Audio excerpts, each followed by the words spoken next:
What's going on, everybody? Welcome to Opinionated with Resla.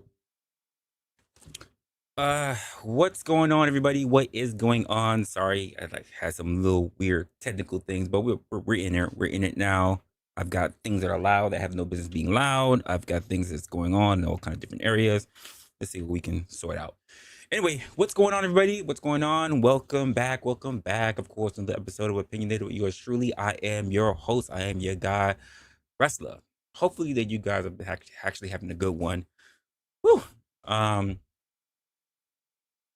yeah, yeah, it's been a pretty interesting time, interesting turn of events with everything that's been happening throughout the streaming world, if you want to look at it that way, with some of the sectors that we have been in this dubbed panelverse. So I don't know how we got to that particular name, but it seems to be catching on for some particular reason, and I think it's something we need to have a little bit of a conversation about, but rather in our own opinionated fashion, right?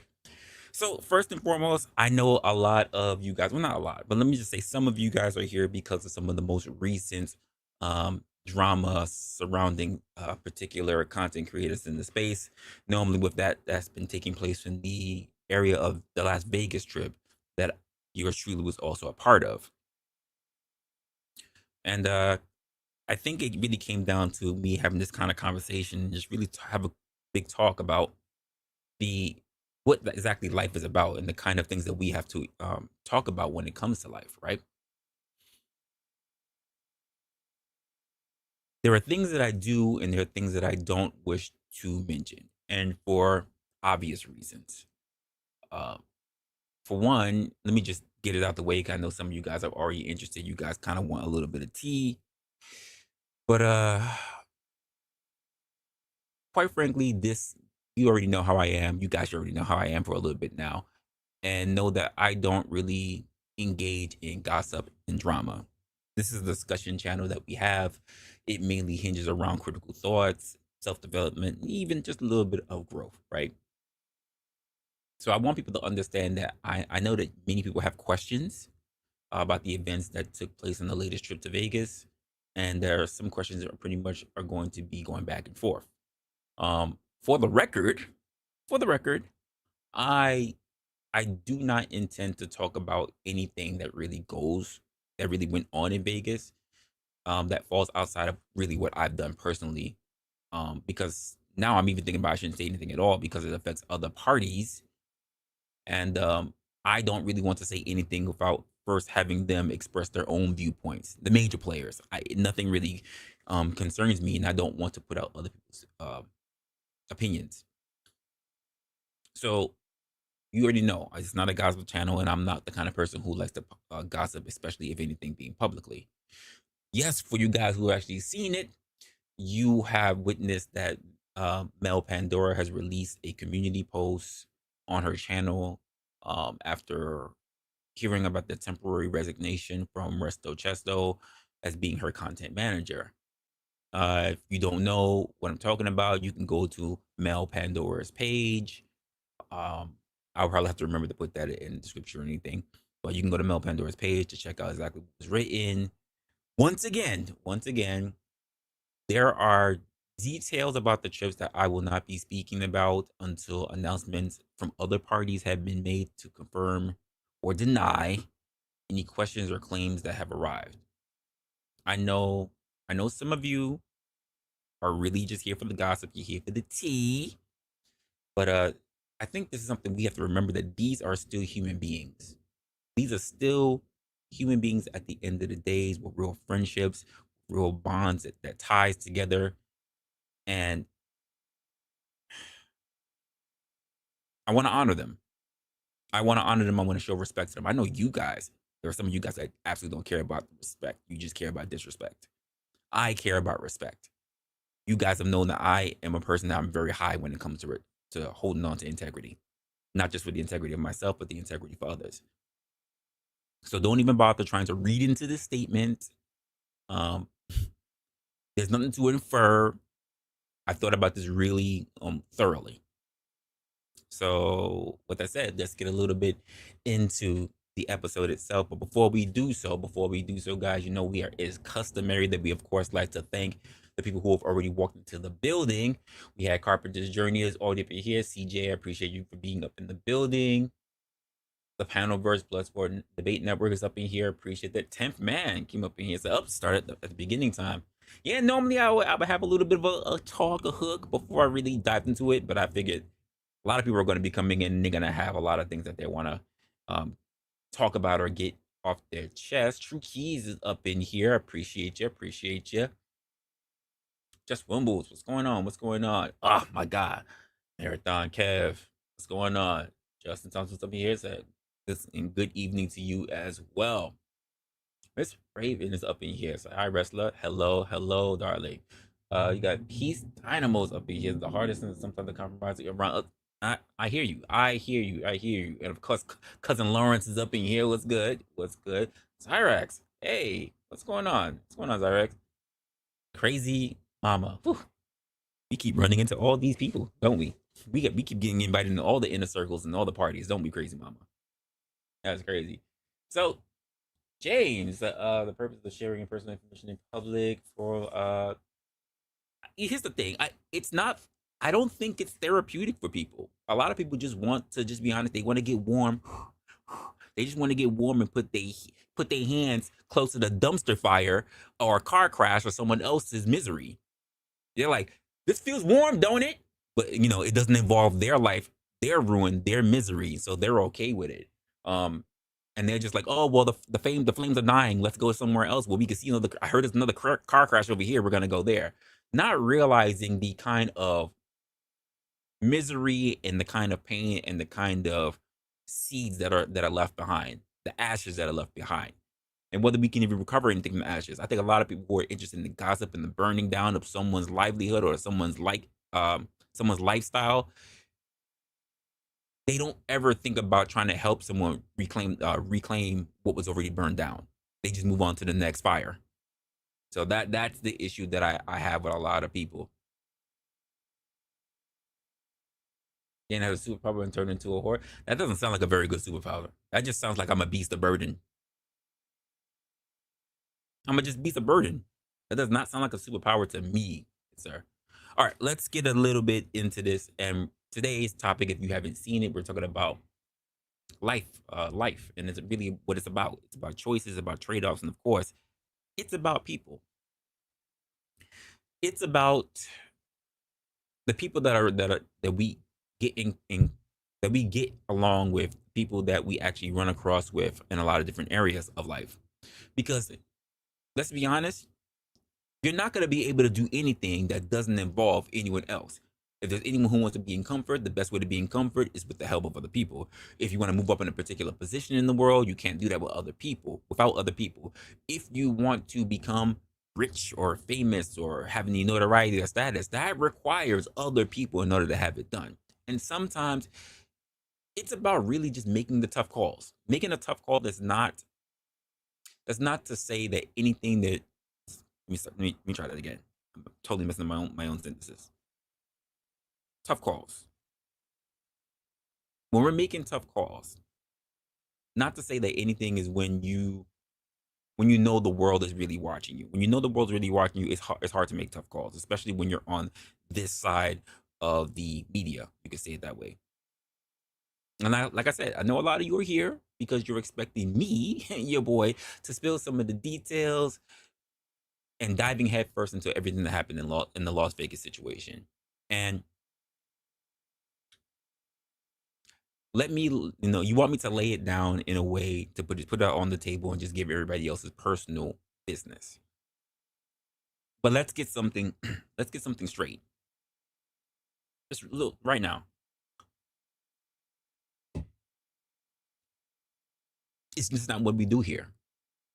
Now, if you have me on other people's channels where I talk or whatever like that, and they wish to ask me questions, you're gonna see me in my utmost professional mode. Well, not utmost, but you'll see me in a rather professional mode, because until people who were really affected give their particular takes on it, it is not my business to speak for them. You get it? I'm not here to be reckless, to feed into speculations, to talk about half truths. Because let's be honest, that's been happening ever since the first day that I arrived in Vegas. You know, I get people want to play detective with other people's lives. If you came for the drama, you might be disappointed. But if you're here to talk about something that's bigger, about some situations that tell us that tell us how human nature is, and about the choices that we make, and about the cost of those choices, then I encourage you to stick around. Stay right where you are, because that's what we're going to be getting into tonight. Now, to be fair, I get it. I get it. Some of you feel like there are unanswered questions that need to be held accountable, or that this is just content, folks. And everyone involved should expect a little bit of scrutiny, yours included. But there's a fine line between a conversation and obsession, an obsession between discussing and basically exploiting it, between seeking truth and just wanting entertainment. And that's where we should really be keeping the focus. People love to treat real life like it's some kind of damn reality show. They love a villain. They love a hero as well. They love messy, in the middle squabbles, things that come between people and allegiances. They love to see those things switch up. People love a good fallout, and they like the secrets that come out. But what happens? What happens when you are the one that's in the story? See, a lot of you guys, not for nothing, a lot of you guys who sit in the chat, you got nothing to lose because you didn't build anything. You sit back and you gossip and probably spread rumors or spread links or whatever the case may be, but you really don't put any skin in the game. We're talking about real people's lives here. I know we like to believe that everybody's just in here for entertainment, and some people are just, everybody's a character, but that's not true. Not everybody's a character. Some people just do this strictly out of the love of the game. Plain and simple. When people take pieces of what you say and they mix them into speculation, and suddenly now that becomes fact. What happens when the story pretty much takes on a whole life of its own? And when you're left, you're just standing there in the middle of it, especially as a content creator. I think this is something we need to talk about. We need to break it down. And I think we're going to do that tonight.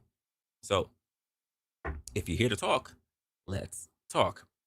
I got a couple of segments that I wrote down, couple of segment titles I wrote down, and I think I'm going to go through them. So the first one is I'm going to talk about the choices and consequences. So let's start simple. Every decision that you make comes down to having a cost. And that's just reality. We all know this. You choose one path, you lose another. You prioritize one thing, something else gets pushed to the side. Life isn't a buffet where you can just load up your plate with everything that you want with no consequences. No, that's not the way it happens. Trade-offs happen every single day. And it doesn't matter whether you were the most salient of mine at the time, or whether you were inebriated at the time. You're going to make whatever choices you made, and you're not always going to be thinking about whether it was the best choice to make. Sometimes you want to do things because you just want to be in comfort. Sometimes you do things because you just want to say, fuck it. Let me just be me. Let me just feel alive. And that choice comes with consequences. Sometimes you do things and other people will perceive it as other things. People love to see will love to see actions and derive their own sense of intentions behind it without asking the person what the intent actually was. We think about all the different things that we have to go through that, quite frankly, other people don't like to turn on and take a look at. That are the choices that we make. What we want to eat for breakfast, whether we want to hit the snooze button for the alarm, whether to respond to a text or to leave it on red. But some choices have weight. Some choices don't just affect you, folks. They affect other people, sometimes in the ways that you're not even going to consider. Think about a time in your life when you made a decision that you felt was right, especially in the moment, only to realize in hindsight that there was a very big cost. I know we've all had that. Maybe you kept it quiet. Maybe you did it to protect somebody. Maybe you later found out that they wouldn't have done it. Rather, if something happened that you kept quiet, you find out later on that that very particular person would not have done the same thing for you. Maybe you stood by someone out of loyalty, only to find out that they're not willing to throw down and be the same way for you. In fact, they want to throw you under the bus without a second thought, strictly out of convenience. Maybe you made a choice based on emotions, not realizing that the choice that you were going to make was going to be irreversible. I'm just saying, it's something to think about, folks. Something to think about. Hey, what's going on? So we ain't you just mad. Jesus Christ, these names.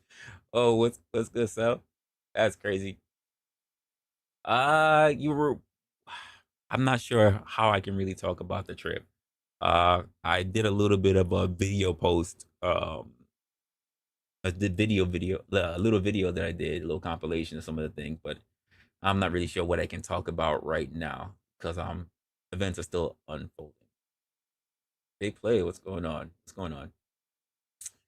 I appreciate that. We'll see what's or not. Look, Flo's up in the building too. What's going on? Uh, well, that's only for you, Josh. I can't say anything for anybody else. Taking accountability, it is everything. But you have to people have to realize that when the time to take accountability comes up, they have to realize that there was a mistake. A lot of people will try to hold you accountable for something that you don't understand was a mistake, and instead say what you did was wrong. And the truth of the matter is that it probably wasn't a big thing, And we'll probably talk about a little bit that because I want to talk about a little bit. We want to talk a little bit about people, whether it's on the outside or whether it's in the inside of a group, when it comes to betrayal.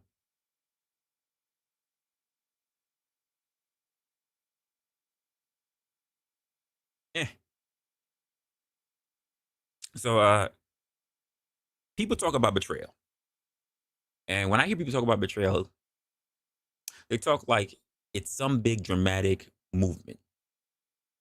But more often than not, it's slow. It's subtle. It's a series of small decisions, some intentional, some not, that pretty much will be a big snowball. And you can't take it back once that snowball already made its way down the mountain. And by the time you actually see it, all the wreckage is there. You can't take that shit back. So you have to make the best of intentions that you can in the moment. And with that, I'm gonna just jump into my second segment, which is going to be the cost of public opinion. The cost of public opinion, folks. Let's talk about what happens when your choices are no longer private. Because in the world that we live in today, privacy is damn near a luxury. If you're a content creator, folks, a public figure, or hell, shit, if you're just a regular person with a social media account, people will feel that they have a right to know everything about you. They feel entitled to an explanation for your decisions. They think that they get a vote, they get a say on whether your friendships, your relationships, or even your private conversations are valid. But let's ask a real question, folks. When did it become normal to expect people to perform their personal lives for an audience?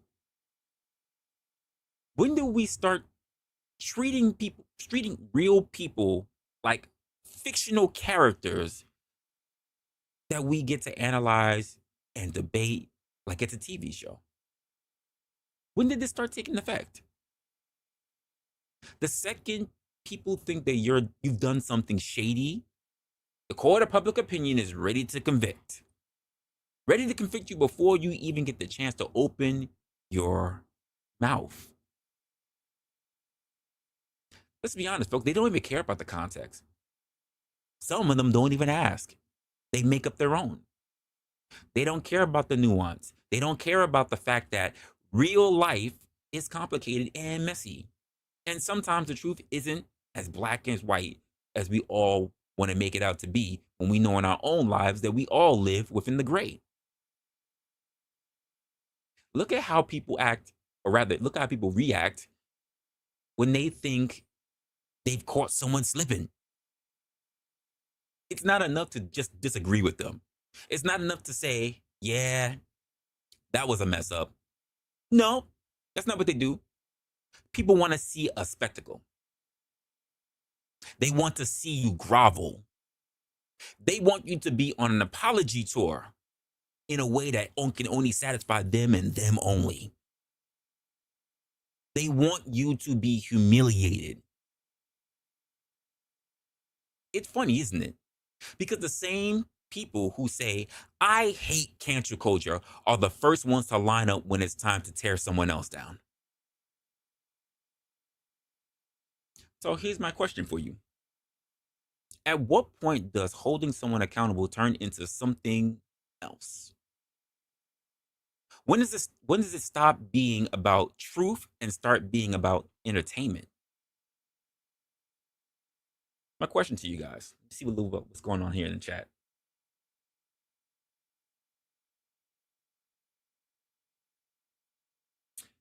Someone's gonna come for me because of that.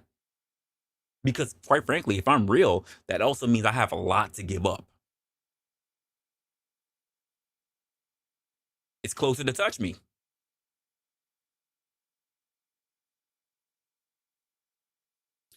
You have to ask the people who are interested. Josh, you know there's a good reason why I don't stick around in areas of DMP. I'm just not interested. What's I got to do to change my life?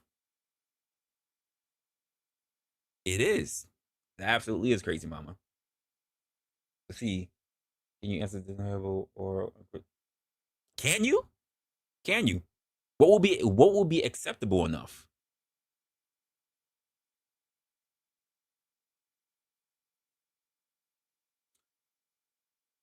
Uh, privacy is a choice. Well, rather, not a choice. It's a luxury. You can do your best to hold privacy, but let's be honest. Privacy is the same way of a secret. Eventually, at some point, it's going to come out. You're really just delaying the inevitable.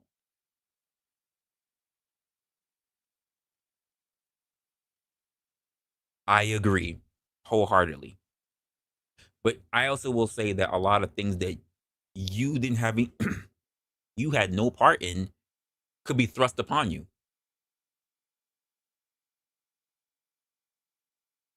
I so here's the thing. I 1000% agree with this, which is why my first rule for the internet, for the principle for this channel, but also a principle for myself, was to be mindful about what you say. Because when you open your mouth, you tell the world who you are. So if you're acting like a character, people expect you to always remain a character. You can never allow yourself to be honest, to feel unburdening to the rest of the people. Because they're gonna be like, who the fuck is this person? We don't want that shit. If you act like a buffoon, guess what? You must stay a buffoon. It's like a relationship. How you get them is how you have to keep them. So if you're not honest and forthright from the jump, do not expect any clemency. It will be denied. People who try to rebrand normally lose a lot of people that they have following them. Why? Because all of a sudden they're different. And the thing about the internet, which is crazy because we don't want that for ourselves, is people don't want to give people grace. They don't want people to develop. They don't want people to change. They don't want people to grow. They don't want people to think. They want you to stay in time, stay yourself, even though they're physically watching you age.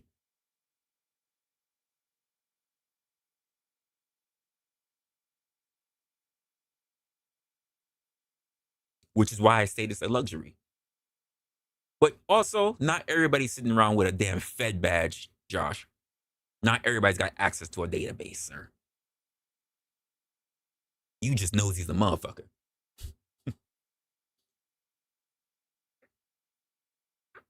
It is the end of the era. But the truth of the matter is that people have always been like that. Nosy neighbors, old hands used to sit at the windows, watching every car that come by. Neighborhood watch, the old heifers, the Karens that we call them now. They've always been there. It's just on a grander scale. It's on a big brother scale. Not everybody's allowed to be nosy. What's good, Chuck?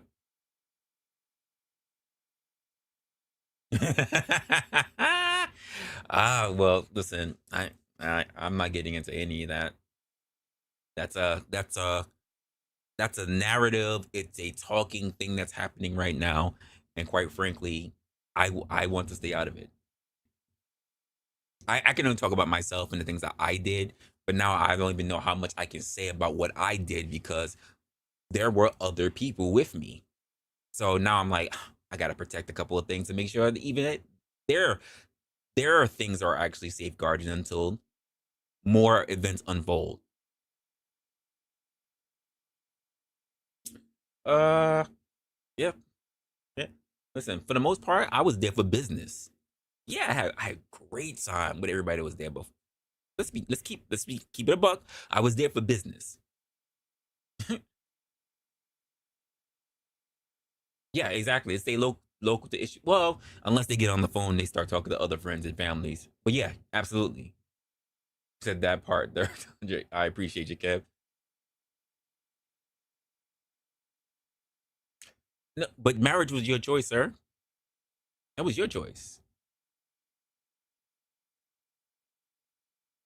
And I'm pretty sure she wants to see you grovel as well. that's that's but that's the issue though. It's not always about entertainment. Most people who even enter spaces don't even realize what category their content creator puts their content under. Some people put their streams under entertainment. Other people put their streams under, say, blog or people or whatever. Not everybody's about entertainment. Your audience and what they're accustomed to based on their feed. This is why I say you get people who are used to going on panels in a particular space, go to whatever panel they want to and believe that where they kick up their feet on other people's couches is where they can do everywhere else. There's no one rule fits for everybody. Just like the people who get on the internet and then turn around and say free speech. And I have to kindly remind them this is YouTube. It's a private company. You don't have free speech. You can't turn around and tout about free speech, but then turn around and tell people there are words that you can't use because of the algorithm. That doesn't make sense. The math ain't mathing, which means that you need to acquiesce to the rules that are being put out for other people's platforms. Plain and simple. It's not about you. If you want to go to someone else's space, be respectful of that person's space. If you can't do it, stay the fuck off the internet. Stay the fuck off of panels. Because obviously, you're not grown enough to be able to comport yourself in a proper way. That's the way I look at it. Know where you are. Know your audience. Know where we're planning to be at.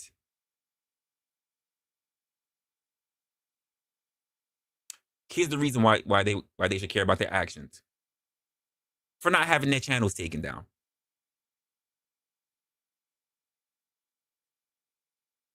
You want to be a troll, you get troll behavior.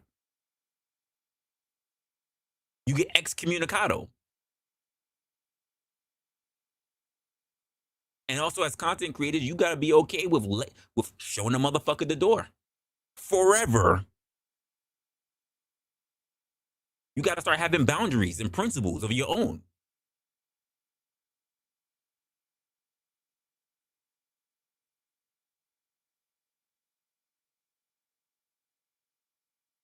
I probably could, but I'm really choosing my words as best as I can.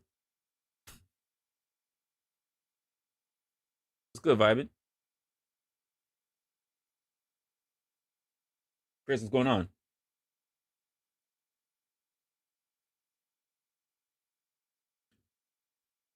What's good in the first place?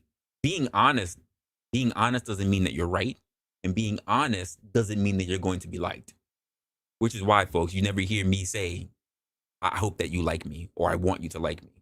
I know I'm going to bring up conversation. I know I'm going to say things that many people will and will not agree with, and you're gonna have to be okay with that. I've had people say stupid shit like, if you don't drop so and so from your panel, I'm gonna unsubscribe. And I'm like, nigga, unsubscribe. I'll be all right. Who the fuck are you? The hell? The audacity. Yeah.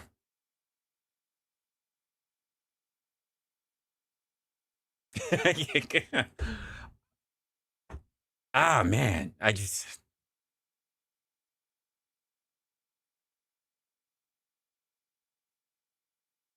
don't think anyone went there for drama. But if someone dislikes you, they will find drama in everything you do. They will find fault in everything you do. If all you did was go to the bathroom to go take a shit, they are going to be angry about how long you took a shit, where you took a shit, what you ate that made you take a shit. Like, people will find something wrong with you regardless. Doesn't stop people. Yeah. Yep. Lord. Absolutely. And sometimes I agree with this, Kev. But sometimes it's not even about friendships. It's just about respect. It's about etiquette. And some people just don't seem to understand that. They don't get it.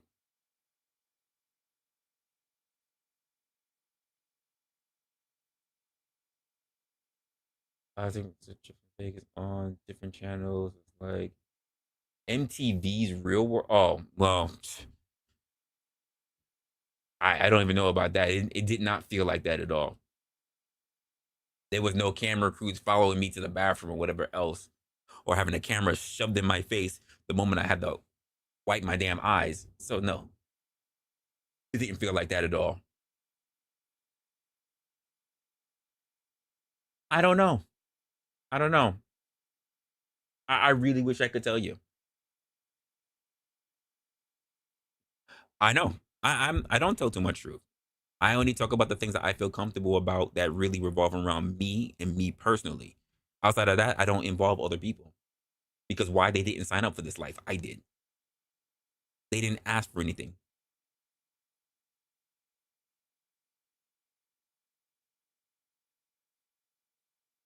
I got people that's all over my Facebook, and I want to say probably two people, maybe three, actually know I do content.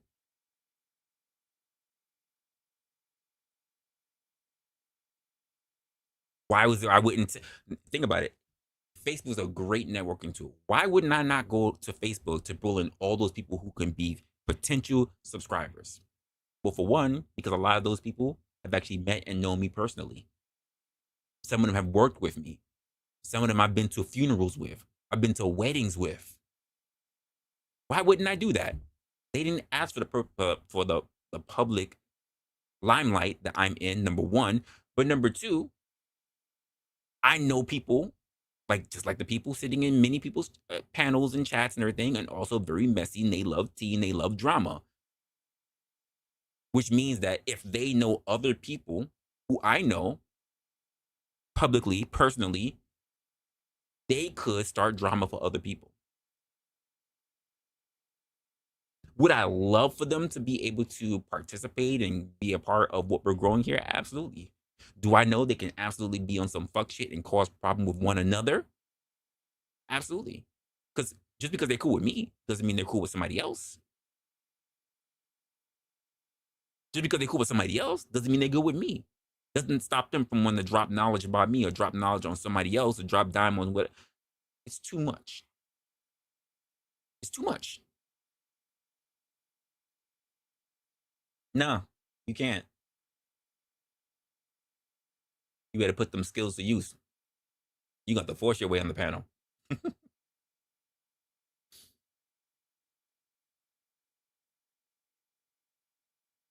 Oh, is that what it is?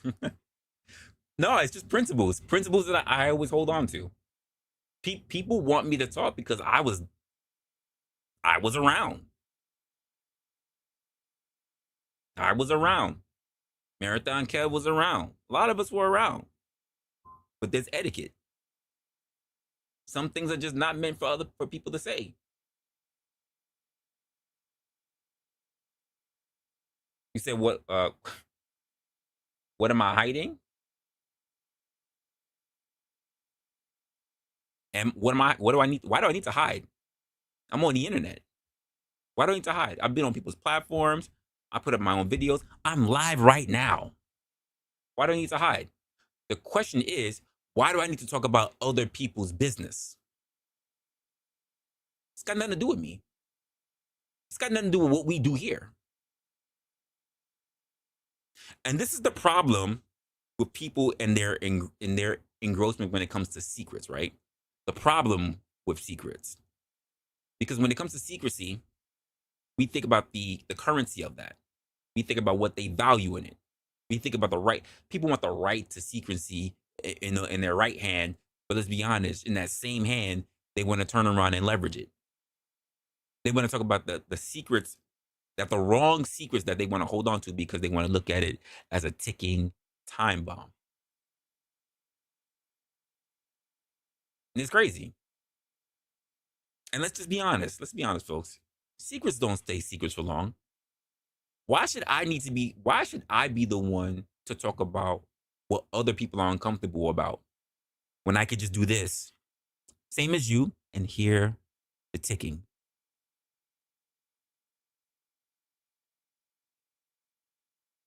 Why do I need to light a match?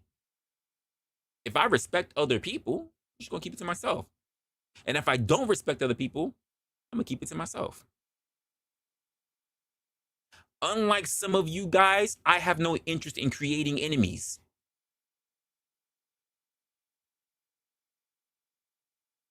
If there's one thing that history keeps proving, it's that the truth always finds a way out. Maybe not today, maybe not tomorrow, but eventually the cracks are gonna start showing.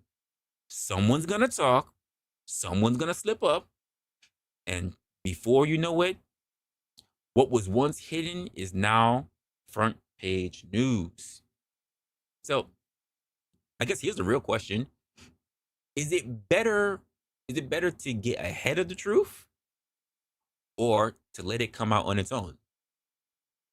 Do you take control of the narrative or do you hope that the storm passes before it ever reaches you? Because if history tells us anything, it's that silence is rarely protected. It's rarely under anyone's protection. It's just delaying the inevitable consequences.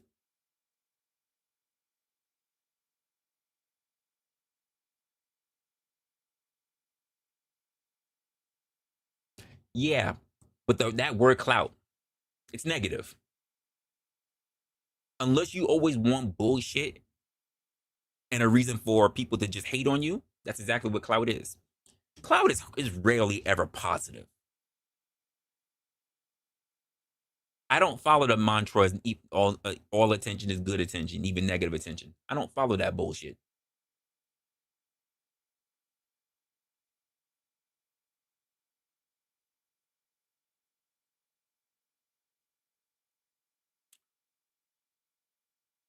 Got to sort that with them.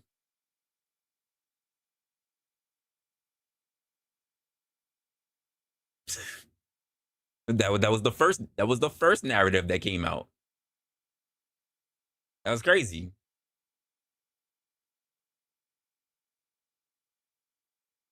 There you go. Drama loves drama. And let's be honest, people who love following drama, or let's be honest, are people who have really boring lives themselves. They wish their lives were really eventful.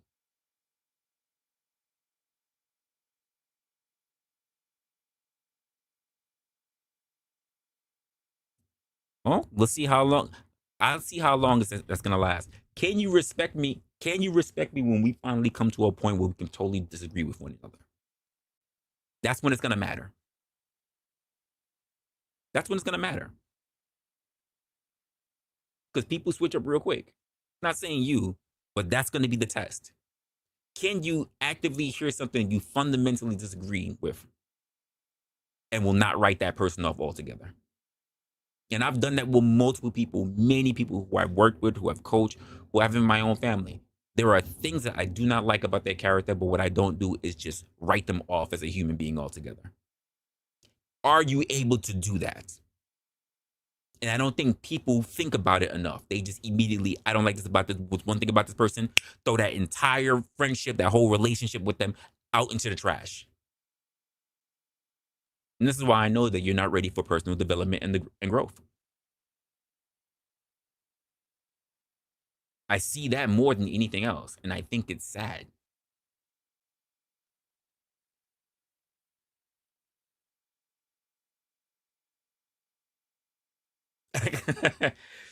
Most people don't think that. I appreciate that, Kev. And Kevin's the same way. He's mad chill, mad relaxed.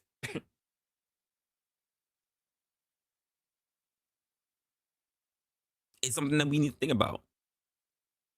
This idea of people with their secrets and that everybody wants to know, which is funny because people don't really want their secrets out there or spreading their shit out there, but they love to know what somebody else's secrets are. I mean, and sometimes keeping secrets are not about protecting yourself. Sometimes it's about protecting other people. People don't look at it that way. Resla, what you hiding? I'm protecting other people. Not protecting other people from the truth. Maybe I'm even protecting people from themselves. But you don't consider that because all you want to do is hear it. You don't care about what my motives are. You just want to hear it. Maybe I'm protecting a friend. Maybe it's a protecting a relationship I'm trying to hold on to. Maybe it's about a reputation that cannot afford to take a hit. But what happens when that protection isn't mutual? What happens when you keep someone's secret and they turn around and throw you under the bus to save themselves? Would you stay silent? Would you spill it all? And I think that's the point where I have to be at right now. Because quite frankly, people will say, Resla, you keeping secrets. And I say, I'm not keeping secrets. I don't give a shit. Hey, I'm impartial. I don't give a shit. I don't give a shit. Because here's the truth of the matter, and I will say this, it does not affect me end of the day. Kev is here in the building. He can tell you, I was about business. I kept shit to myself. And yes, I had plenty of conversations, private conversations with everybody that was there. Everyone that was there. We all had talks. We had group discussions. We had one-on-one discussions. Like, there were times where I had to sit there and talk to people. I say, yo, we're having this conversation. Hey, can I talk to you about something? And I was like, private, like personal conversation, or is it like, professional kind of conversation? And I would switch up whatever I needed and have that conversation.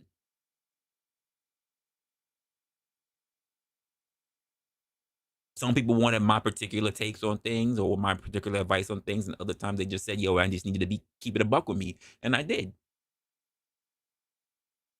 And this is why we have to talk about this segment of friendships, betrayals, and of course, self-preservation. Because when the dust settles, when the conversation stops, when the drama dies down, and let's be honest, it's gonna die down, and the lesson is left, right? What's gonna be the lesson that you think people are gonna take here? And then this really goes out to you guys, the chatters, as well, right? Because you're looking to see someone's downfall at the end of the day. You're not looking to see someone's rise. Just keep it a buck. What lessons are you gonna learn from it? Because most of you guys, are too, I'm just gonna be honest, too ignorant to turn around and say there was a lesson to be learned. You're just there to be entertained, which is why I say you forget that these are people, real people's lives. So what's gonna be the takeaway? This Guys, life will always come down to choices, trade-offs, and other people. You know this in your own personal lives. You can choose to protect your image, or you can choose to tell the truth. But here's the truth of the matter as well. When someone tells the truth, will you even believe them? Or will you only listen to what's entertaining? Just because it's entertainment doesn't mean it's true. And doesn't mean that the truth is always entertaining. You can choose to be loyal if you want, or you can choose self-preservation. And I'll say that to the content creators. You can choose to handle things behind the scenes, or you can choose to go publicly. But at the end of the day, folks, every choice costs something. The question is, what are you willing to pay? I think when a lot of people came to this trip, that was a question that people did not consider. And because of that, there were a lot of choices that were made that probably did not need to be made.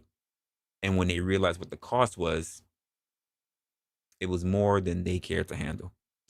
But that's my thoughts on it. Now comes the grueling part. Hearing your thoughts on it. Link is in the chat, pinned to the top of the chat. Let's get into it. Let's get onto it. You can try to be your own best private investigator. I'm going to tell you right now, you're wasting your damn time. Let's go. How was your trip? Holy frack. I have no idea about it. I don't know if you're reading my chat. I have no idea. I can't I, hear I, you. I Oh, was there you reading are. it. I was reading it. I just that The trip was good. yeah. I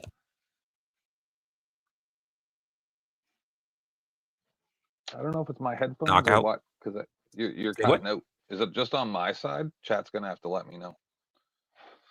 You Keep said I'm talking. cutting out? Yeah, I lost you a couple times there. But then when you moved your microphone, there, now it's gone again. It's got to be on my side. Oh, It's got to be me. I'll be right back. okay. No problem. No problem. Make sure. Let me double check and make sure some of my stuff is good. That would be crazy if I was sitting there having this conversation with you guys and it was all fumbled. Oh, you said it's. I appreciate that, Kev. I was like, wait, I need to know if it was me or not. That's. Whew. Let's say that and that's streaming shit. I was like, I know I put everything together, but I ran a couple of tests. I thought I was fine. Oh wait, okay. Let me do this. This. Test. I can hear you. I'm gonna kick this one off. I'm gonna kick this one Well, off. yeah. I Okay, redid everything. gotcha. To answer your question, the trip was good. Well, like I said, there was a whole lot more that I wanted to do, but I didn't have a whole lot of time.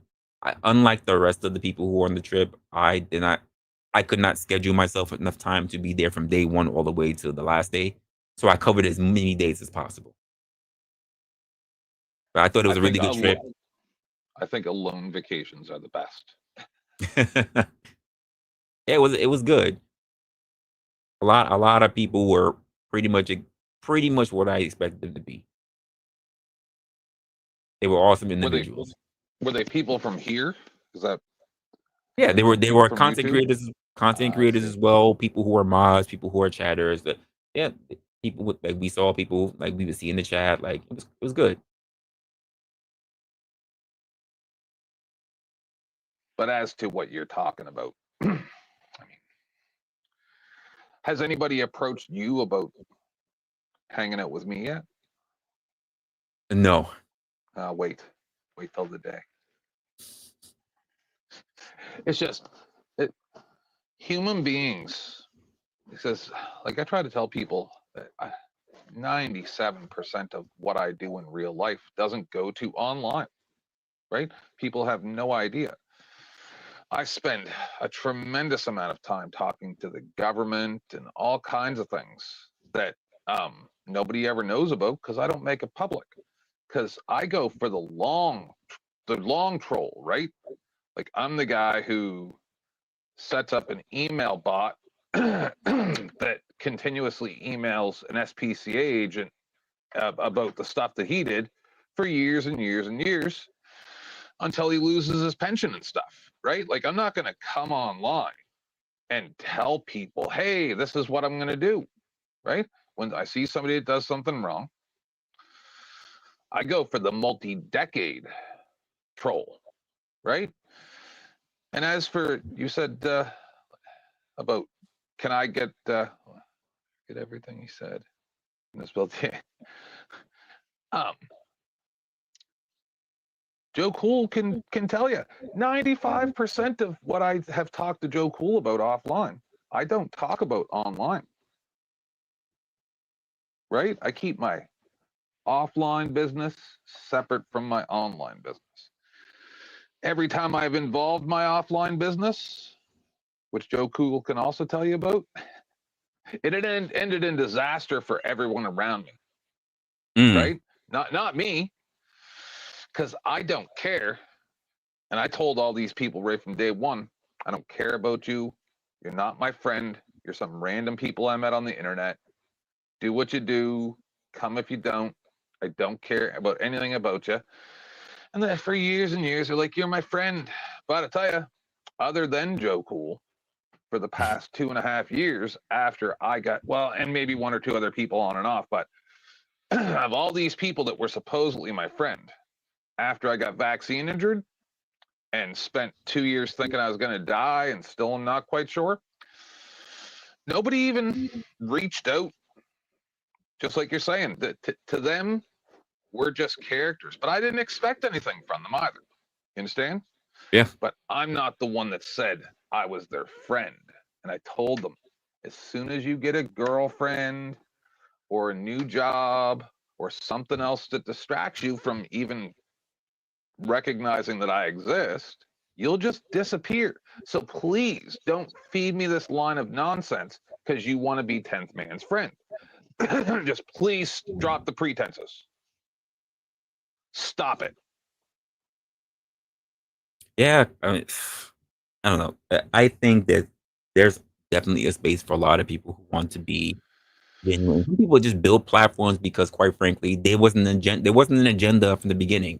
A lot of people just came on the internet just talking about their life or just venting or just whatever, and then eventually end up growing a community because of people who really rock with them. They Yes. weren't being characters, and I think those are the people, quite frankly, that still do pretty well because they were honest from the beginning. Oh, It's I the have those people, people too. yeah, it's the people that really come on being a character, and then over time, when they want to quote let their hair down, people reject it. No, I think maybe you're understanding what I'm saying is the people who have been in my chat for 5-6 years Mhm. that laughed at me when I said, you're not my friend, because they get it, are still my friend. They're still in my chat every time I go live. I do only a couple streams a year, and they're still there for years and years and years. And I've known these people for a long time. I know their family. I've talked to their family and stuff like that offline on occasion. Like I've been through them with divorces and all this stuff. You know what I mean? Because those people know that they can trust me. I'm not going to go live about their divorce for a couple clicks and views, right? Some of these people, they're like, I'm your friend, but they're the first person to use Google Earth, even though it was your idea, and zoom in on your house and to do a walkthrough of your real estate property when you buy a house, right? And I had someone do that to me, but they said they were my friend. And I'm like, no, you're fucking not. As soon as we get into an argument, you'll do any number of things. You'll do the same thing to me that you're doing to other people. And I'm like, anybody who says they're your friend is not your friend. Interesting. You Interesting. shouldn't have to say it. Yeah, that I was just gonna say that. I was like, people who I've been really cool with, whatever, have not been people that I ever need to express have any sort of friendship with. That wasn't the thing.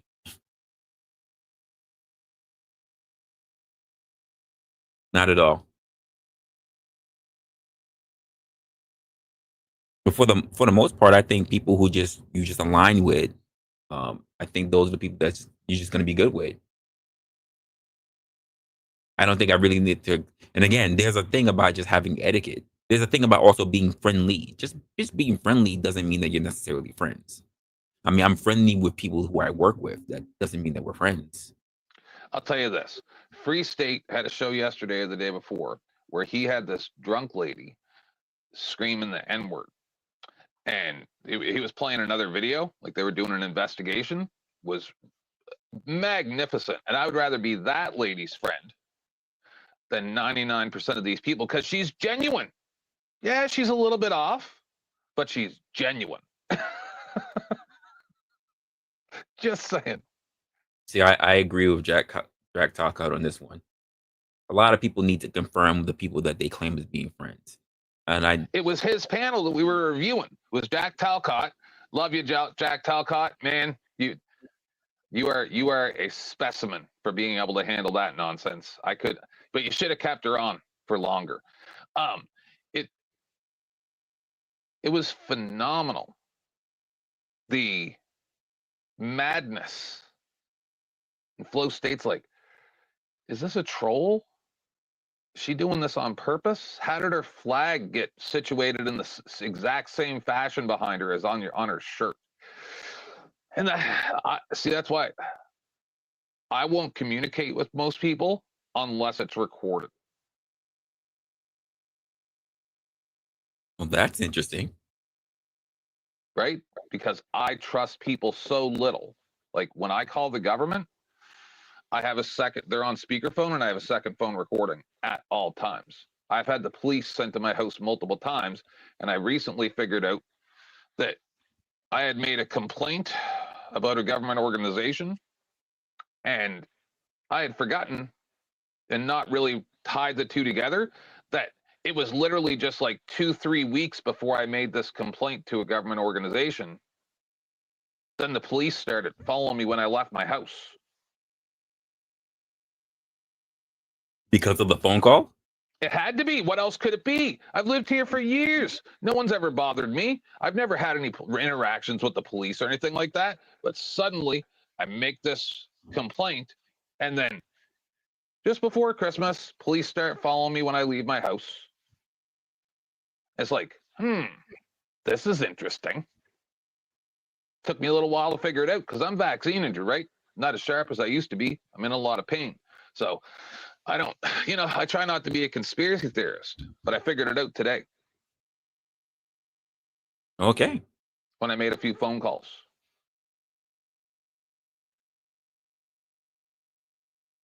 It was interesting. He says that you're paranoid. Yep, I am. Well, I'm gonna play a little bit against it. Part of the reason why you're probably having a problem developing friends is due to paranoia. Correct. So it's not like you cannot cultivate friends or that friendships cannot be developed, but quite frankly, you push them away before they can ever get started. I was the nicest child ever, right? Like it was a super, super soft. And I trusted everybody.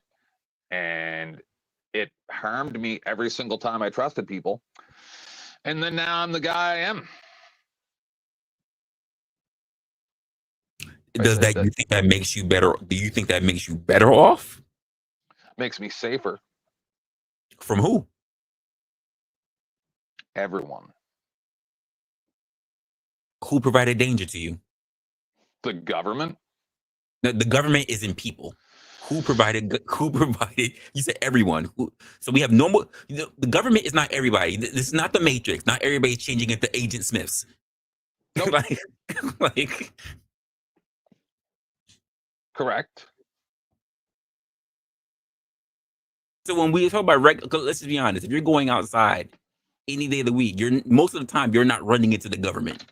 You're running into every average people. Right, and I'm super nice to random people. I just won't ever let you get close enough that you'd be able to know anything about me to hurt me. So I guess that just starts with names, because apparently names have power. Words do have a lot of power. A lot more than people would ever realize. It's all magic spells, dude. Do you feel there's any need to want to fix that? Fix what? Do you think that it's positive and it's very conducive for one's mental health to be under constant scrutiny and paranoia of other people? Do you think it's very healthy to always be looking over one's shoulder? Healthier than stuff that's been done to me in the past when I trusted people, for sure. Yeah. Okay. Yep. I trust one person. That's my husband, and that's it. The things that I've seen, I can't get into it online because it's personal stuff, you know. But I've seen some things, man. I'm going through things in my life right now, right? Not personally that actually affects me, but just friends and family and stuff like that, and all the things that are going on. My husband will tell me what's going on, and I'm just like, now you see why I don't keep friends? Because he used to make fun of me when we first met, right? And he'd be like, oh yeah, your family doesn't want anything to do with you because of the way you are. And I'm like, nope, I have perfectly legitimate reasons. And now that he's getting a bit older, I'm watching friends and family do terrible nightmare things that you're just like, I can't even respect you anymore. You start going, oof. What's good, Raji? Hey, how you doing? I'm good. That's good. That's good. I mean, the show was so good. It was so yummy and delicious. So, I came up here. Hi, tough man, to get you back on trend and on track. So there's the thing with YouTube, right? Sure. Yeah, I'm an OG. People on YouTube have a tendency to utilize other people's platforms to push their own intricate agendas, which is why as content creators, we have to be very, very careful of the company that we keep. This is just the facts of situations. Plus, like, people that drink and go live, like, that's always going to be problematic. I agree. Drunken I lives agree with are forever a problem. Like, people have to understand respectability politics and boundaries. You're live streaming. When you're drunk, you literally don't know what's going to happen, what you're going to say, what anybody else around you is going to say. There winds up being less and less controls. So whenever you're doing something on a live stream, someone has to be the designated streamer. that. Designated streamer. That's funny. But it's true. Somebody has to be able to pull the plug. You are right. 1,000%.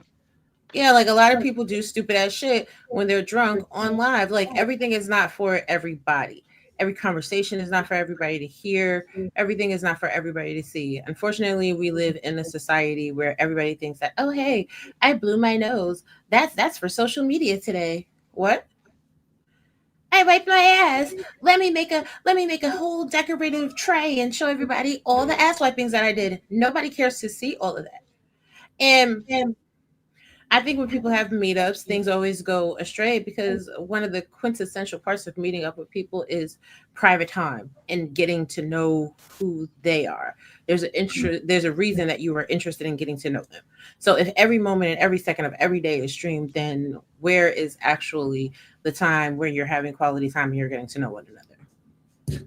Well, that was something that we didn't worry about really when it came to this trip in Vegas. We did have private time. It was not like, as some people like to say, like the real world, 24-hour cameras running. It wasn't like that.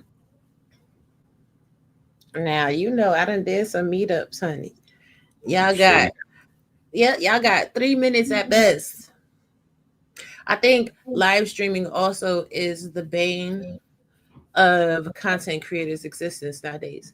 Because why does everything need to be live streamed? I agree. YouTube started with uploaded, edited content, and everybody might need to take a few ticks and go back to there. You know, hey, Eat Man, y'all need to start recording content and actually showing off some editing skill and stop being lazy and clicking the live button. Mm. See, I gotta disagree with it there, ma'am. I gotta disagree with you only just because. She cooking. I've been No, saying I this for get what years. I understand what she's saying, but contrary is the exact reason why I won't communicate with most people unless it's recorded. I am glad that these panels came. I'm glad that we get to see what's going on now, because most people prefer to work behind the scenes and be nefarious. I know large groups of dozens, if not hundreds of people that sit in Discord and try to destroy people's lives, right? And the only reason that I know about that is because of these live streams, and then I found out what was going on, right? So I prefer everything to be live. I But mean, I want I get it that that's your preference, right? But we're talking about practicality and content creators protecting their own image. So, well, I don't think image is important if it's not real. image is important regardless of if it's real or not. It's the image That's a that fact. matters. It's the image that causes the following. It's the image that garners the support. It's the image that gets the money flowing through the door. So image in fact matters. This is why most things are done in secrecy behind the scenes, even down to the government. Agreed. So if we're being quite honest, yes, for the masses, sure, yeah, everybody be an ass and show your truest colors on social media. For the business proprietor, that is the content creator, not necessarily. And editing does require a certain level of skills that most people nowadays refuse to employ. But the content creators that actually employ editing have the most subscribers and the most views, ergo, the most money.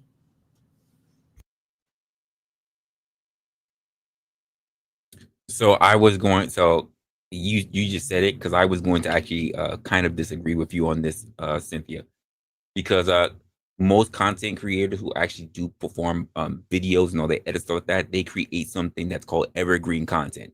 Streamers who turn around and do these fucking shifts, these job shifts of streams, people don't go back to go watch all that stuff.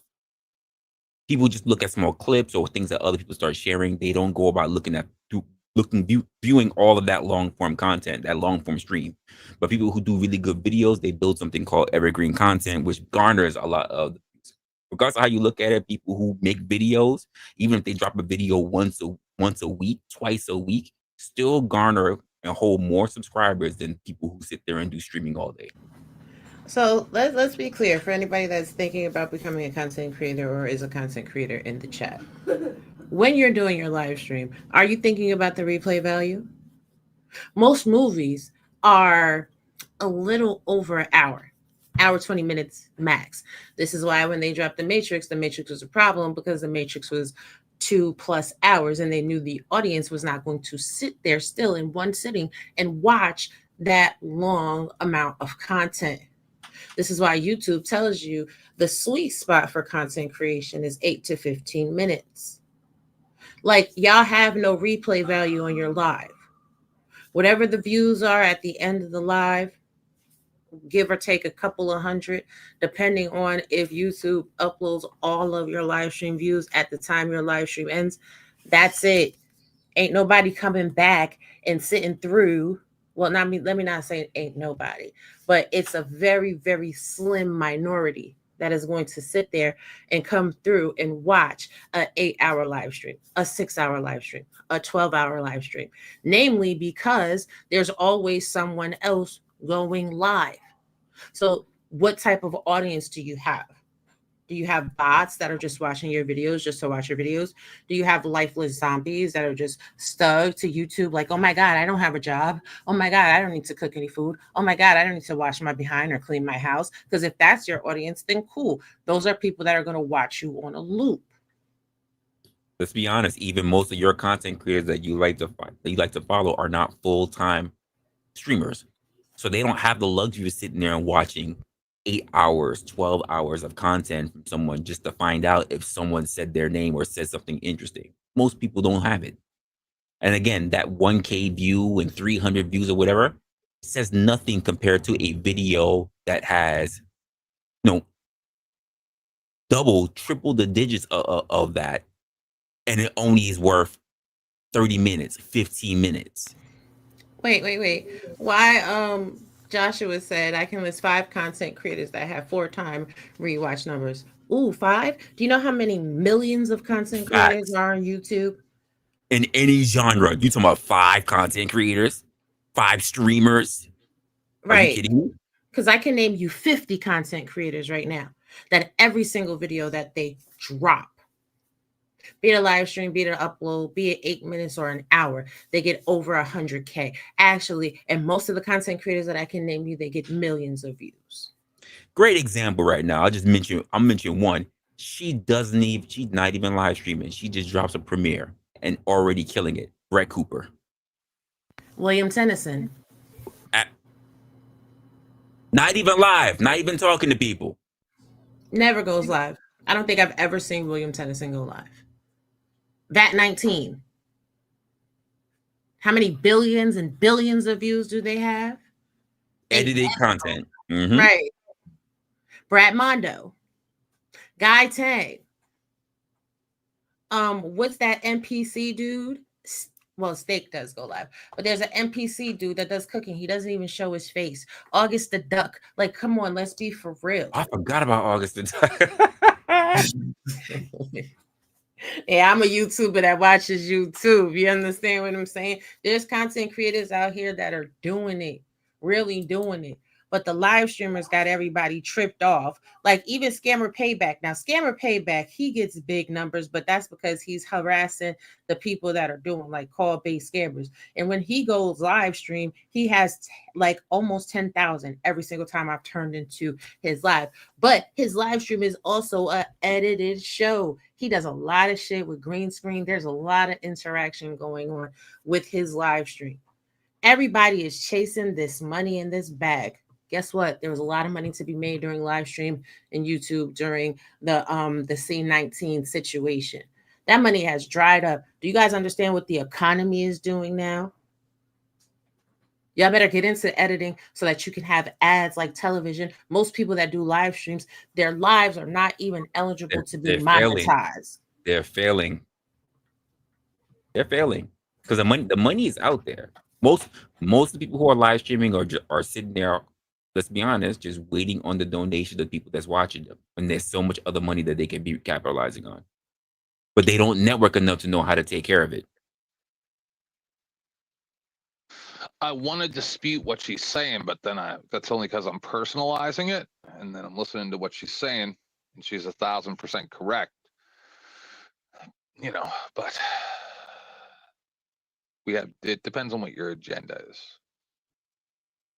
But if the agenda is money, which most people's agenda is to get paid, to get paid, then you're wasting your own time. You're working harder and not smarter. Even to take the live streams that you do and edit them down into digestible portions. Because you do have some content creators that will do a live stream and they'll go live for a couple hours and then they'll unlist that live or private it and take that live and break it down into smaller bites and upload those. It's a rarity of content creators that do that as well. I'm mad you just did that because that's definitely a plan of mine. Let's get to it. Because honestly, Resla, you have really a highly marketable show. I know. I just got to break it down. Yeah, you got to break down your live streams. But if I'm really honest with you, if I can be quite frank with you, sure, I think the best part of your content is before you open the panel. Oh man, because when I edit my live streams, that's the only part I keep in. I think that is the best part of your content because I think you have a unique skill set of being able to talk about a multitude of topics in a concise fashion, and your aesthetic on your videos is really good as well. I challenge you to do uploads for the rest of February, only uploads. And I bet you switch your algorithm and your AdSense goes all the way up. Once again, I want to disagree with this lady, but it's almost like she's talking to me. And what you said during the intro there, maybe you need to take a page from your own book of advice. Again, I would love to upload more often. No, I no, guess no. I'm saying about being more strict with your panelists, because, like, so for instance, I think I told you this last time. Piers Morgan, he had this person on there, and I remember who it was. That's how, because and they were outrageous, and they made the show horrible. And he said, "You'll never be back," and that person will probably never be back, right? And I struggled with that for many, many years, just banning people from the show outright. That's what you said during the intro of the show. And if I had have banned a lot more people, I probably would have been a lot happier. Yeah, I mean, I'm fortunate enough. I'm fortunate enough to know that if someone goes too far, I have no problem banning. Even to the point where I take that away from my mods. Like I'm like, we can time people, but we don't ban them. Let me know. I'll go. I have no problem sitting through a live stream to figure out what's going on, and I'll ban a person if I think they're egregious.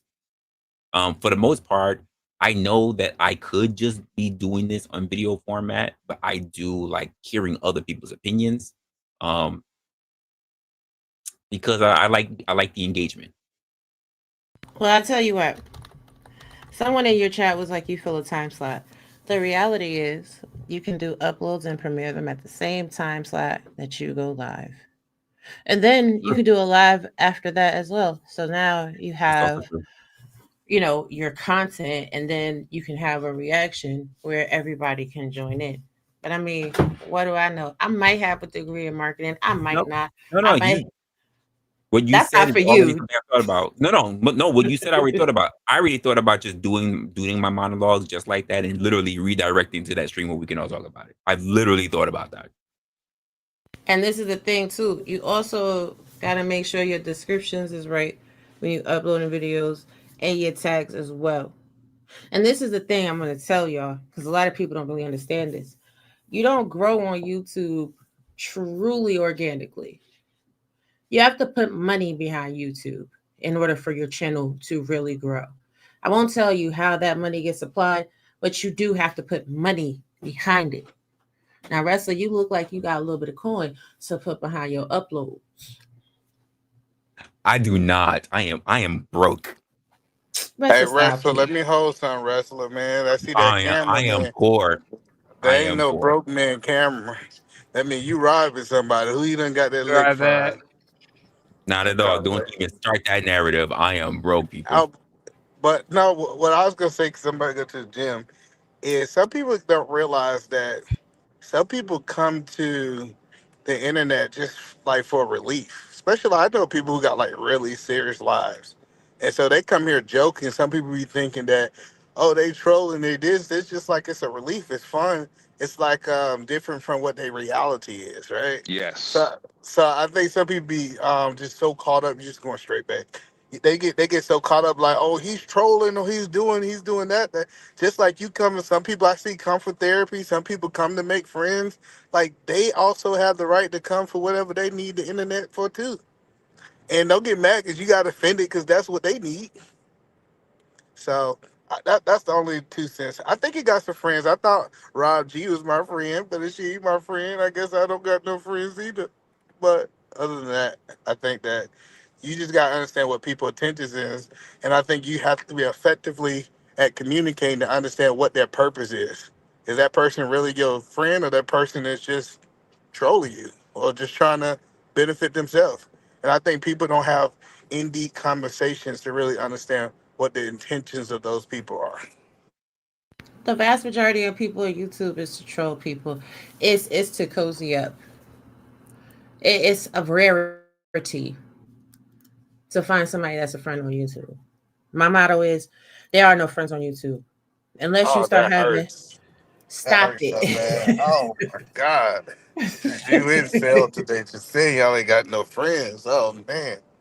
Unless you start breaking bread with people in real life, having conversations, spending time with people outside of these spaces, and then evaluating the moves that they make when they have certain information. Like either man, I consider him family more so than a friend.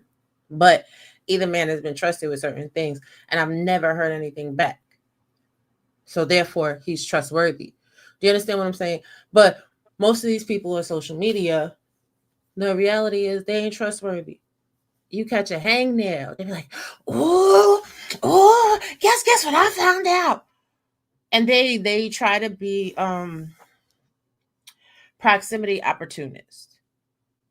If you have more subscribers than them, they try to hang on to you for the subscribers. If you get more live viewers than Yep. them, they try to hang on to you for the live viewers.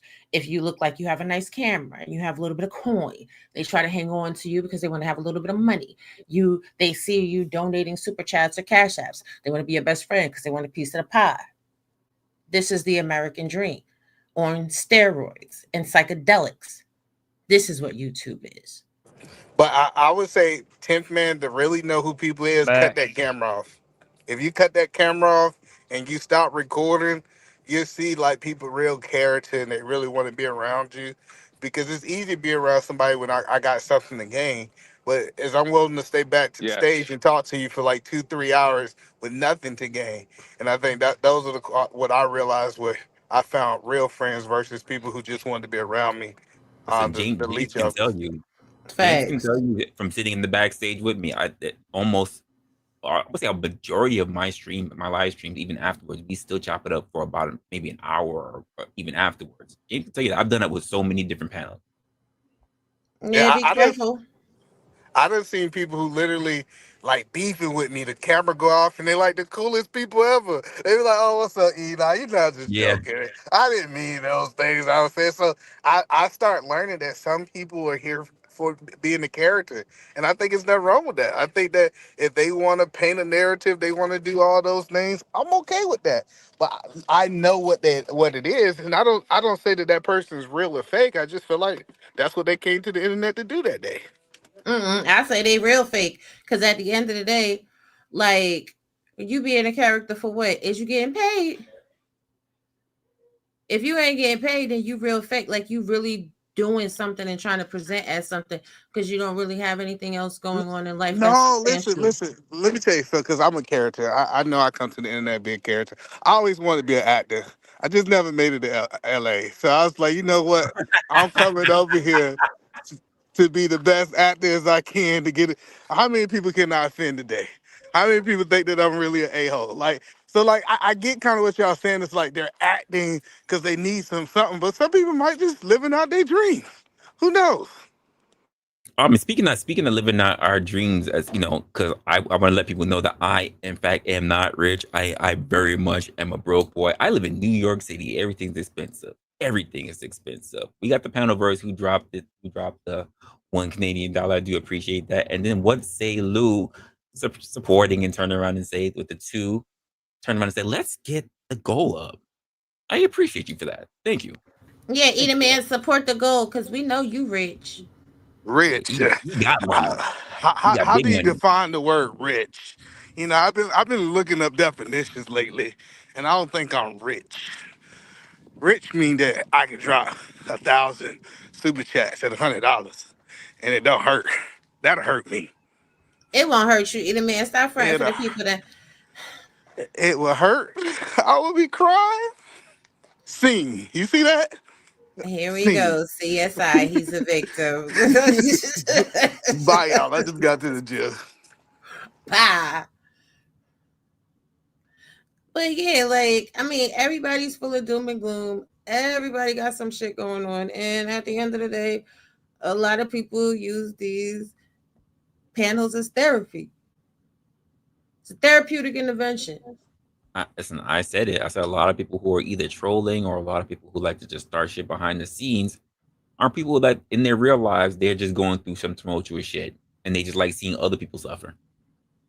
We don't see the people that champion others who are coming up and do well. Like, oh yeah, let me go to other people's channels. See, I can promote this person to see if we can make them over 1,000, 100,000, 10,000. No, it's like you ain't shit. I want to see I want to see your channel get destroyed. I want to see you get ran off the internet. Exactly. That's what I see.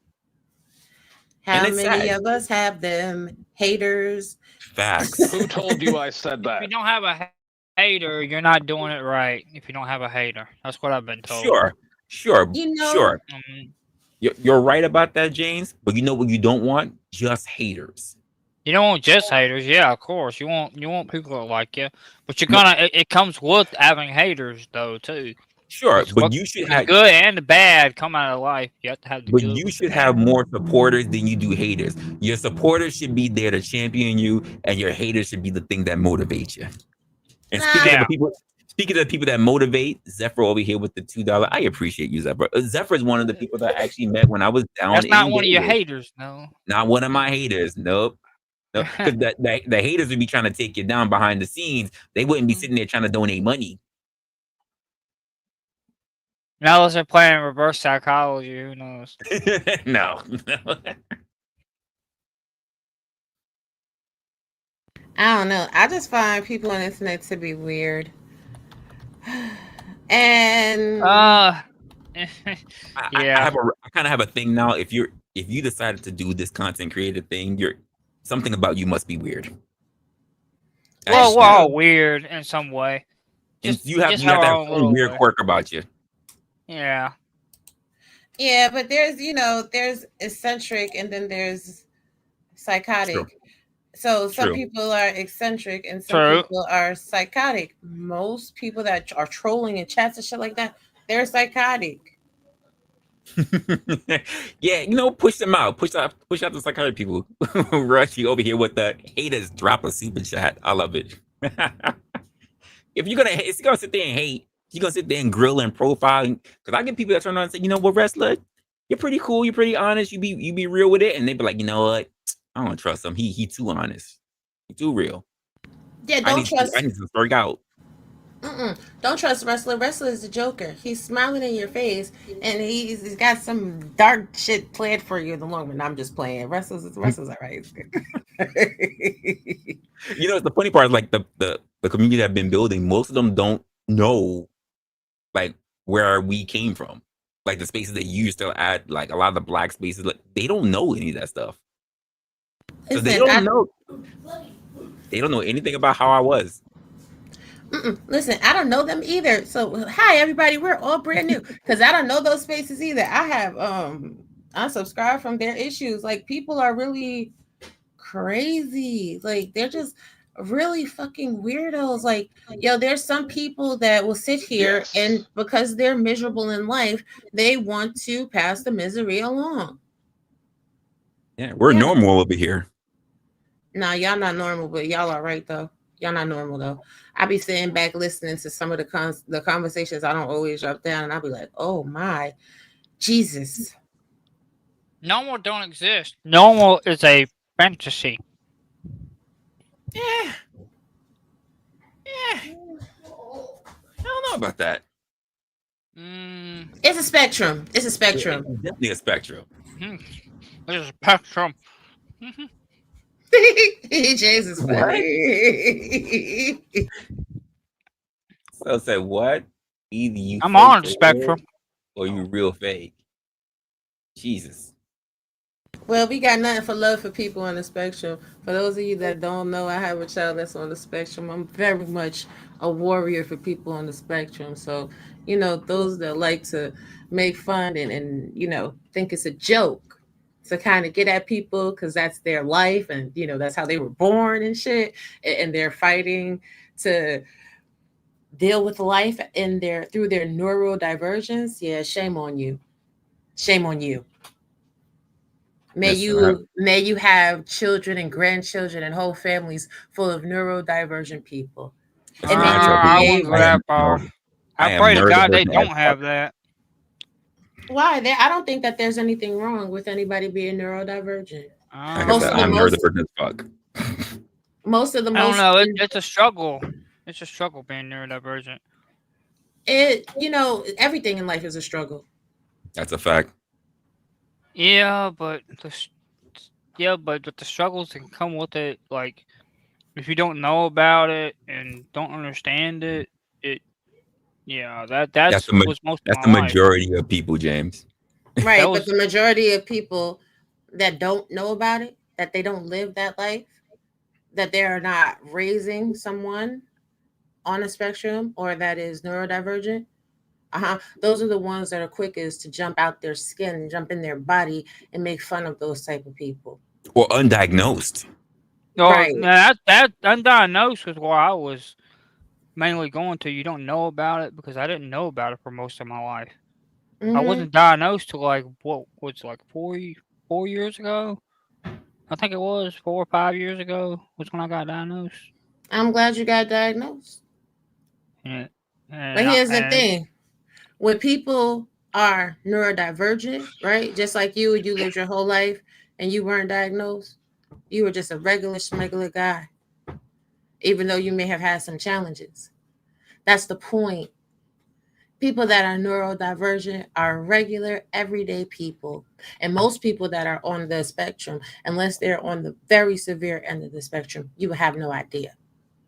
So, yeah, me personally, I take high offense because, like I said, I have a child that's on the spectrum and I'm an advocate for people on the spectrum in a high level. So, I take high offense to people that act like that's something to be made fun of. And I wish that more people had whole families full of neurodivergent people so they would know how to behave in polite and civilized society. Because it's rude as shit to make fun of people on the spectrum. It's actually quite fucked up, especially for all the children that miss the window of early intervention and they have to grow up and be belittled and diminished in school and told that they potentially have all type of learning disabilities when that in fact is not their modality. For people that grow up into their adult life and they're told that they have mental health disorders when that too is not their modality. To see people flippantly cast them off I like want to know they're who's telling you trash, guys all this stuff about me. like they're trash. Those people, they deserve a life where they have to love someone in that predicament. And may they be strong enough to give enough encouragement to walk the person that they love through life when random sociopaths will act like their life is a joke.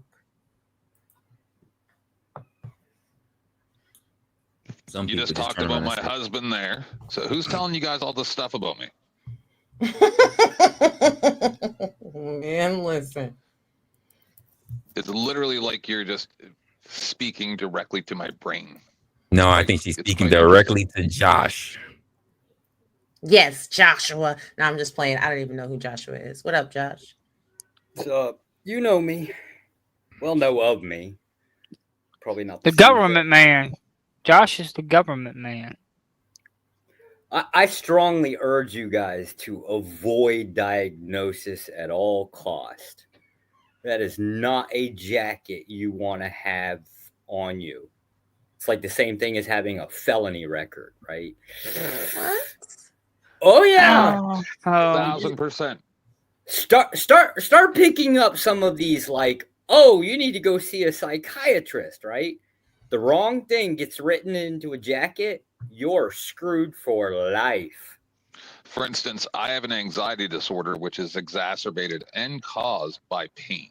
I have had that for over like almost 40 years. By paint? So almost Did you no say? pain. I almost lost my Oh, life to a pain. staph infection in the Okay. 80s, right? When I was a child. Oh, okay. So I have a lot of pain issues.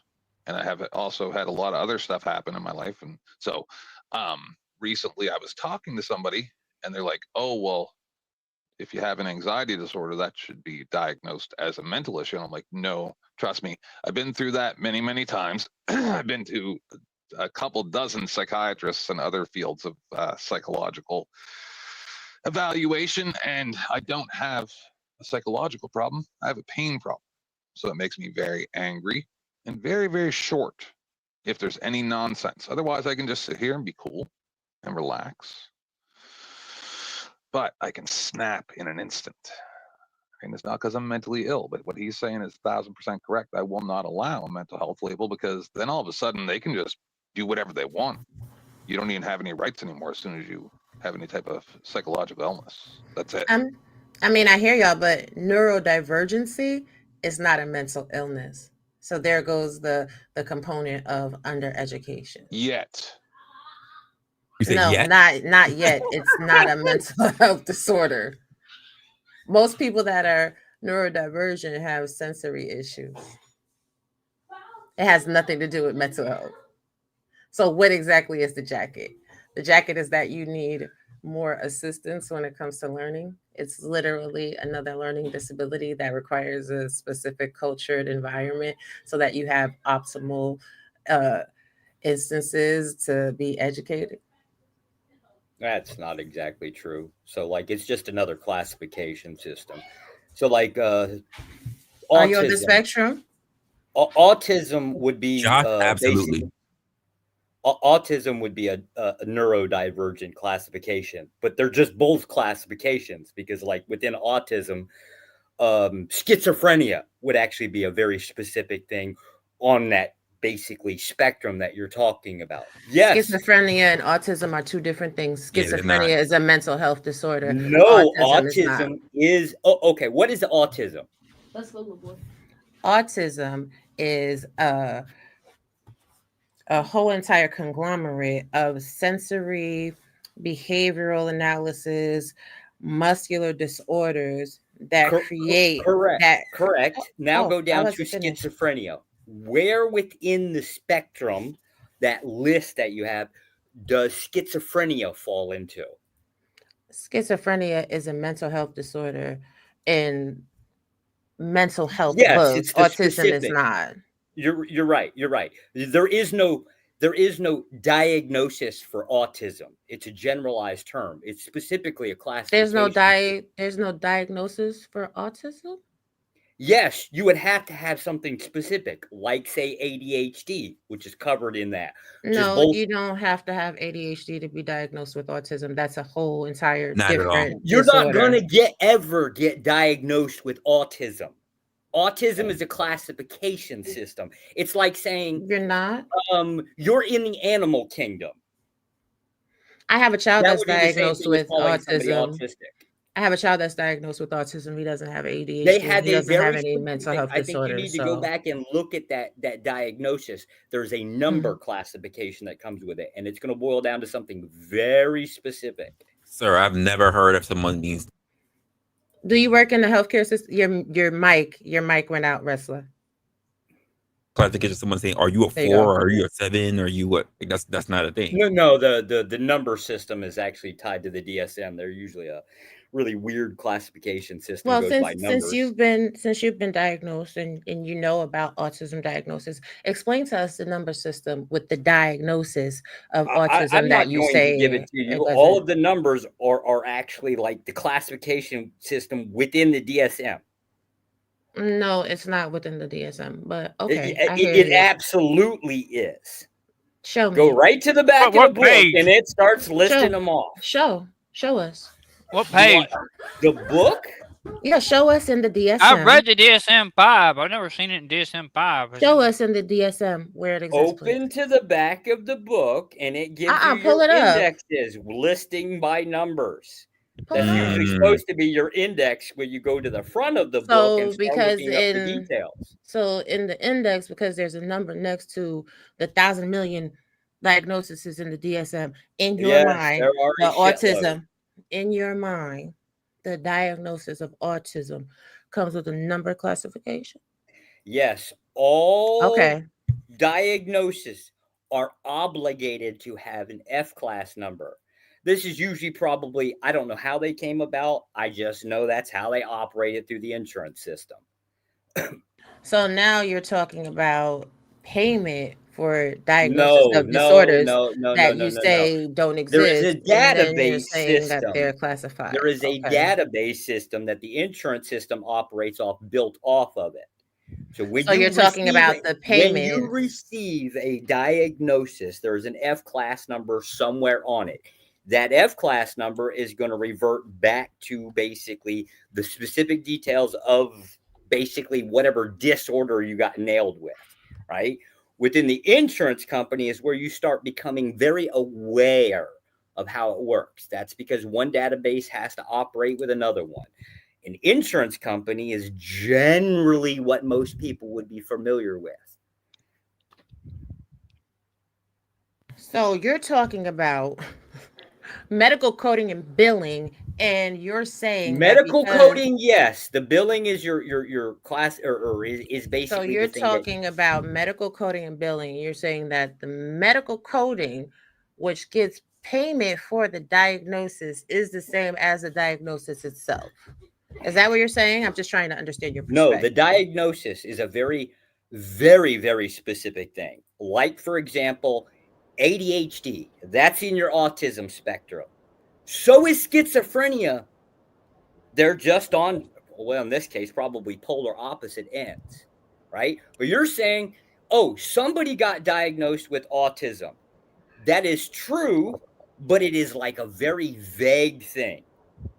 It Sir, could range. ADHD is what not number is considered ADHD? part of the autism spectrum at all, and neither is schizophrenia. So I'm just interested They as where you're getting this. they So absolutely are. show us where you're getting this from, because I can show Yeah, you I where need it's that. I not. need to know that.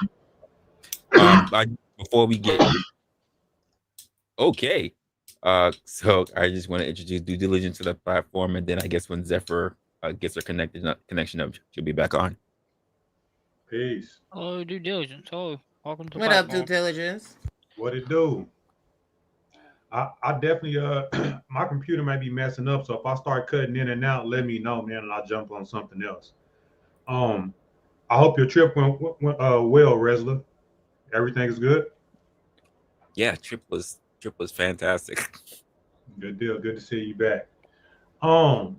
There's definitely an autism diagnosis by itself. I believe it's called like ASD, autism spectrum disorder or something like that. Like you Yes, can it be, is. yeah, you can be diagnosed specifically with autism, and that's it. Matter of fact, my son is diagnosed with autism. So yeah. Excuse me. So Zephyr actually dropped she dropped the DSM-5 criteria for autism in the back chat. Yeah, it covers the subcategories, but that would be like, Correct. that would be basically like you've got your first classification system, and then it breaks down and it breaks down and it continues to break down until you get something very specific. So you don't think ASD, autism itself is not a specific diagnosis? You don't think no one can be diagnosed with just autism? ASD is basically them doing a half-ass examination. To be fair, they're Wow. supposed Wait, to. what? They're, Whoa! yes, It's a Whoa! Ah, what? wait, guys, because he has been through a child or a loved one getting diagnosed with ASD. Please explain to us the diagnosis process. ASD is a half-ass classification system where they basically get up to a point and say, "We're not going to invest any more time into you."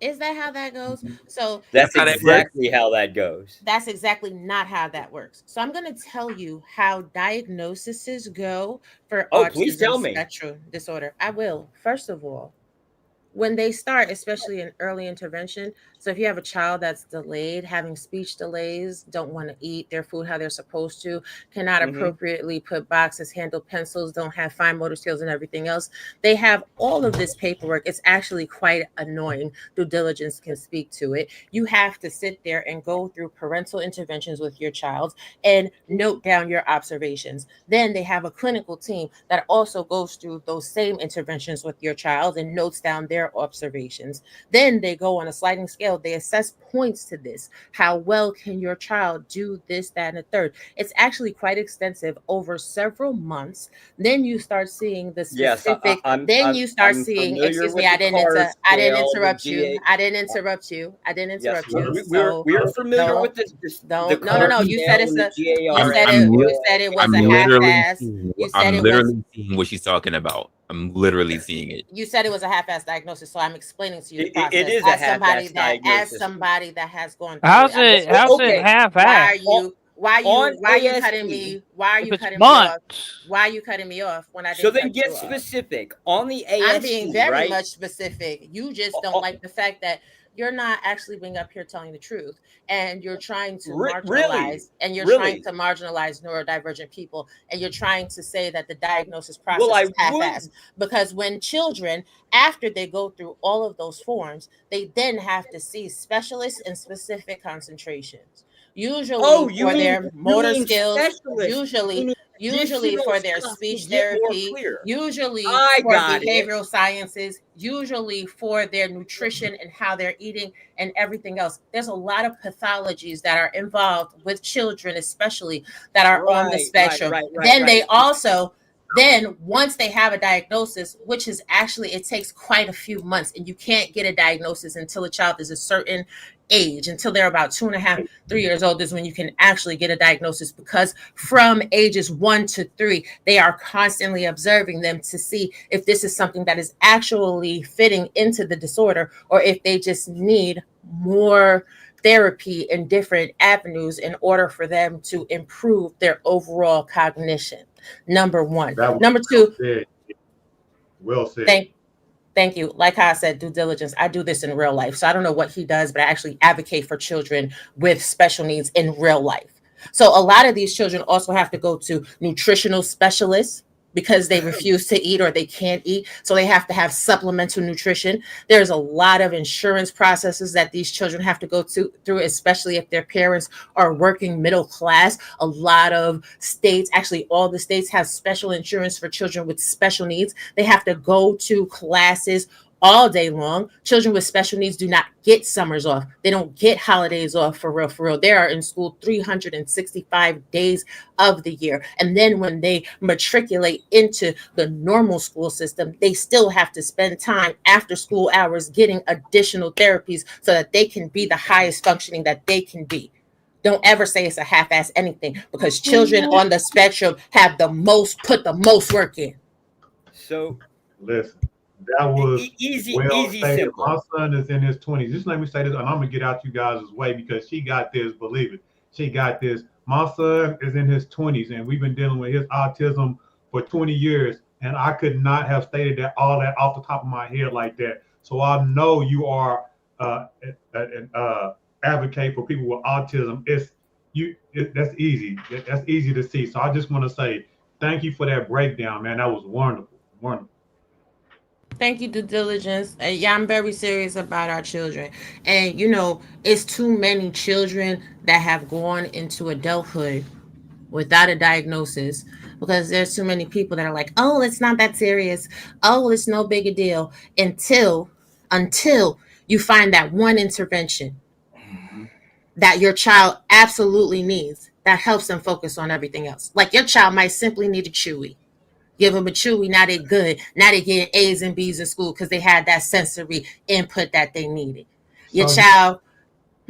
you probably believe, as I do, that there are way more people that have autism and just don't know it because it's so many subtle things that come with autism, so many subtleties, as you know.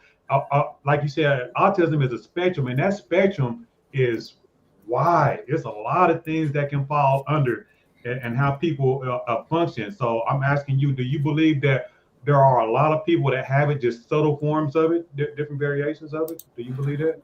Absolutely, I do. And because ASD can be a co-diagnosis for so many other disorders, which is why people mistakenly believe that these other disorders are part of the spectrum as well. A lot of times the signs and symptoms of ASD are masked. They're masked by the other diagnosis. And then people like James don't find out that they actually are on the spectrum until later on in life. when they could have had the benefit of more services and more intervention all throughout their lifetime. Yeah, but I never even got. For me personally, all I got was an informal diagnosis of ADHD when I was like 7 or 8 from my PCP. And That's all I got, and then I that's the get I And didn't get. that's the point that she's right, making. and that's Yeah, exactly, and that's the lazy diagnosis. The lazy yeah, that's the diagnosis is to lazy say, diagnosis. Yeah, yeah, to say someone has ADHD and throw them on a medication. That's the lazy diagnosis because yep. most children on the spectrum don't even get medication as an intervention. They actually get work as their intervention. Because most parents with children on the spectrum don't want them to eat food that's not natural because it's contraindicated for their condition.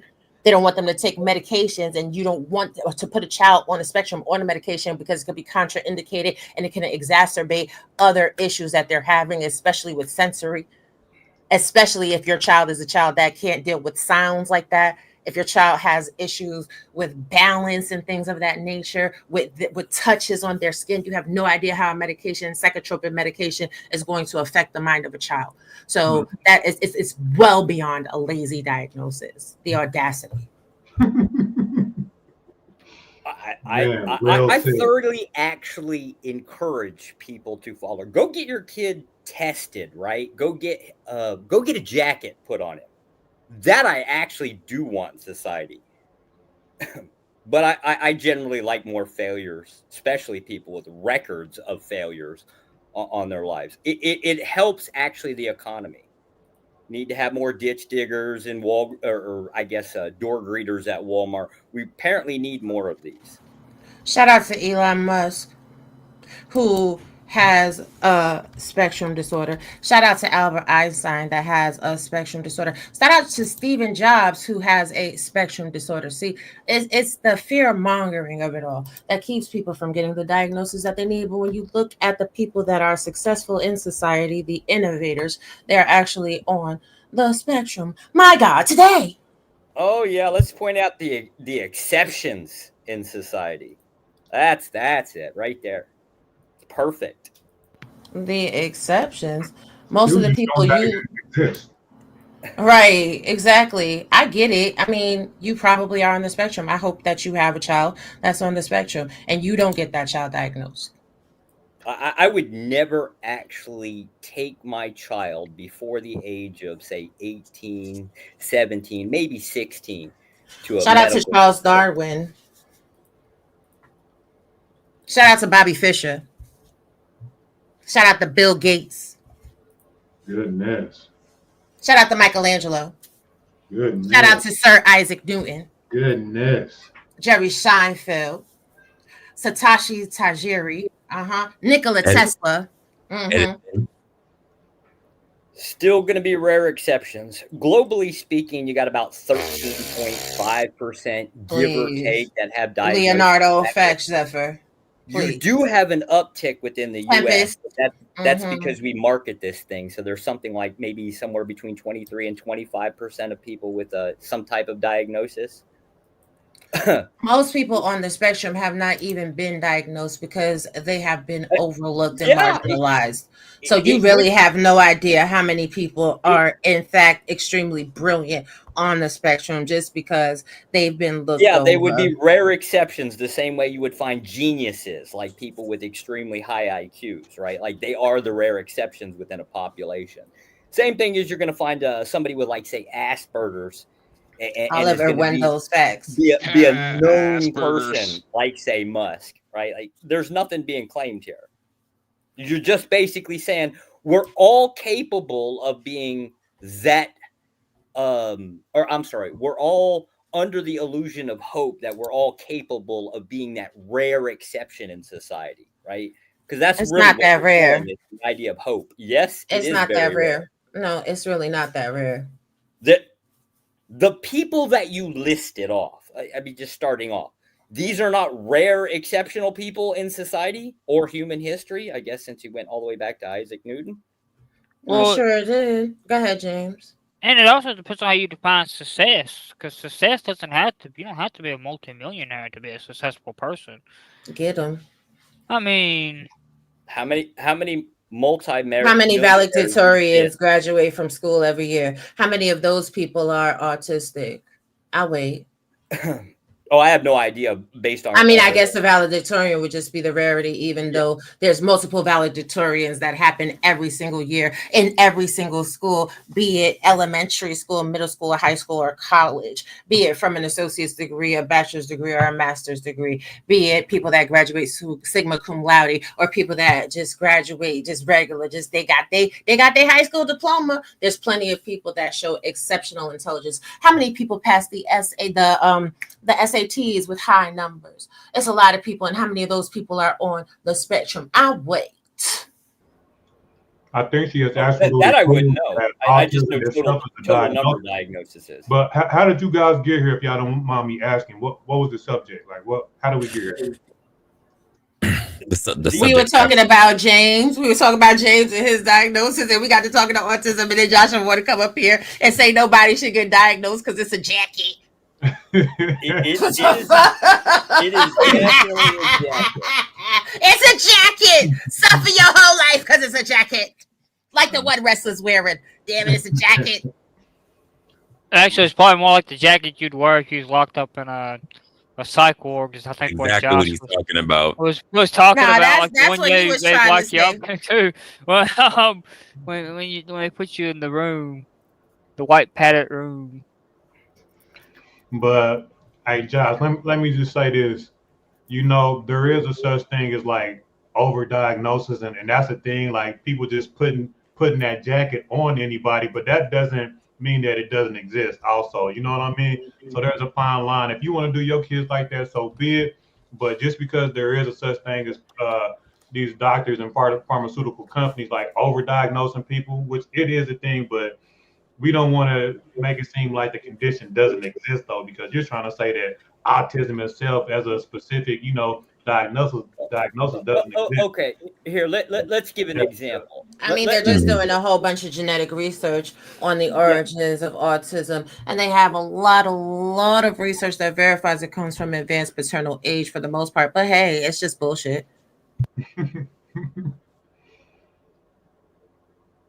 And why are we pretending like doctors are not trying to keep people sick, trying to keep people diagnosed, trying to keep people stuck? Why are we pretending? And why are we not pretending? And why are we trying to pretend like little boys are not the ones most affected by the lack of diagnosis of ASD? Because when little boys don't talk, they say that's okay because they're just little boys. So we're not going to act like parents don't have to advocate harder for their sons when their sons are having speech delays, huh? Yeah. I don't think we acting like, that pharmaceuticals aren't getting pushed, but I think autism is a delicate situation. You know what I mean? It definitely is delicate because it's hard to diagnose, for one. Number two, we know there's an issue with, doctors trying to, just push pills, the pill pushers. So that's why it's a delicate situation. So I don't think nobody is trying to act like that doesn't exist, but we can't then say the disease doesn't exist either, or the diagnosis doesn't exist. I don't like to call it disease, but there are currently 3 cases in New York under court review for people that have been diagnosed with, say, Asperger's like fucking 15 years ago, something like that. I forget. I have to go back and look at the cases again, that are currently fighting for their gun rights because there's a damn piece of paper with a name on it and some classification like, it's got to be like a decade and a half ago in the state of New York. They're unable to obtain a weapons license. More specifically, because that got brought up, now they can't even get a damn hunting rifle when they went for a handgun permit. Strange how that pops up there. Well, that was already going to be difficult because of That's New York. New York. Well, yes. Literally, that's already going to be difficult. It's New York. Right, and they're going to... Yes, don't be diagnosed. Don't be diagnosed. Don't be diagnosed when you need treatment and help so that you can have the best quality of life, so you can be a rootin' tootin' gun holder. Pow pow! What the hell is wrong Josh, with that? you don't believe Why it the hell at you all? assholes hate hunting so much? Jesus. Guys, She There didn't. is She room never in What? the said book. that. What are we doing You put here? those words in her mouth, Well, Josh. She never to said be fair, that. like I kind of Exactly. I've got a Sounds gripe stupid with as like shit. the decline of hunters in New York State, right? Because the deers are like messing freaking. They're totaling cars up. We have a problem in upstate New York. Oh Yeah, my but god. Get the fuck. how does New York State got to do with New York City? Well, like it's just an example of a reason why you really don't want to have these damn Yeah, in pieces New of York City, paper. maybe. What you If think you New really York want is to boil it not down New to it, York but I City, don't New think York that's as in a state. that's Like the you, problem. New York City is the California problem. doesn't have the same issues. Yeah, California is Well, worse. California is communist too, so let's just be for real. And I mean, you can Well, be in the like, do we mili- need to go? You We, can do be we in need the to go down the military. red? You can be in Communists the because they're so military. flag restrictive. laws. Like You can this be in is the a growing military thing. and tote a gun, but you can't get a gun permit if Like, you have autism. No, that's not true. The reality of it is the federal law is people that receive SSD benefits from mental impairments cannot buy a gun. Not everybody that's diagnosed with autism receives an SSD check. Well, this is true, and it's Indeed. also usually the case with the red flag laws that just some random person or something shows up in a system. But I think majority of the time it's somebody calls or something. Is generally how you get stuck with that. It's just once it's on the record, it never seems to come off of a record. It's a health diagnosis. Guess what? If you So are have the a heart limitations. and if you have a heart condition, it's going to be really hard for you to get insurance. So I guess you shouldn't go to the doctor and get a diagnosis of a heart treatment. If you have cancer, it's going to be impossible for you to get life insurance. But I guess you shouldn't go to the doctor and get diagnosed with cancer either. Fuck it. Just Yes, that slow. if it is the case that, see, here's the problem. If it is the case that your goal is to get life insurance, then yes, you get the insurance first and then go get the diagnosis. So Jesus, you it's an want children to say, "Hey, I want to have a gun when I get older. So I'm going to live my whole life without being diagnosed and getting treatment so that when I grow up, I can have a gun." Yeah, that's well, I don't know about you girls. Like I'd prefer you women weren't armed actually. But Oh, so generally you're a speaking- misogynist too. Oh, Oh I'm my definitely He yes, absolutely I am is. He definitely a absolutely is misogynist. that. God. Okay, he has problems. I get it. But I do like your advice. Push more people to have more jackets. I don't oppose more felony convictions. I mean, money's Oh, money. so within now the if you system. have autism, you're going to have a felony conviction. My God, today you are just a Well, no, I'm. See, Resla, That is this not is my the shit claim. that I be My talking claim is about. if This you is the shit want that I be people to talking have about. jackets, then go get the jackets. It ain't that hard. It's not a jacket, it's a diagnosis. It's a jacket. He's literally pushing for people to be put in jackets that they could be used as quote slave labor. Oh, Yeah, so he's a racist too. Got it. Racist? No, I'm actually a Fed. That's kind of my thing, right? Like that's kind of what we do. That's not what the feds do at all. It's sad that you're trying to now besmirch the feds. Damn. Oh, Who else are you not we trying don't to incarcerate besmirch? people and use them as resources. Yeah, that never happens. The Fed doesn't sit there, go around, just try to stick jackets on people. Federal agents actually sit through and they put really big cases. They investigate for a long time. Which means if a person is misdiagnosed, well, fuck it. They can't do anything better in society because why? According to Josh, they should only be able to clean up the side of the roads and clean up toilets. Right, because he's a federale. Pew pew. Well, that's kind of how that works, right? Like you have a No, that's not how that works at all. You know, you Not have at a all. lot of limitations in life with jackets. Again, just try. Oh Lord, Literally Jesus try. Christ. I can't deal with stupidity.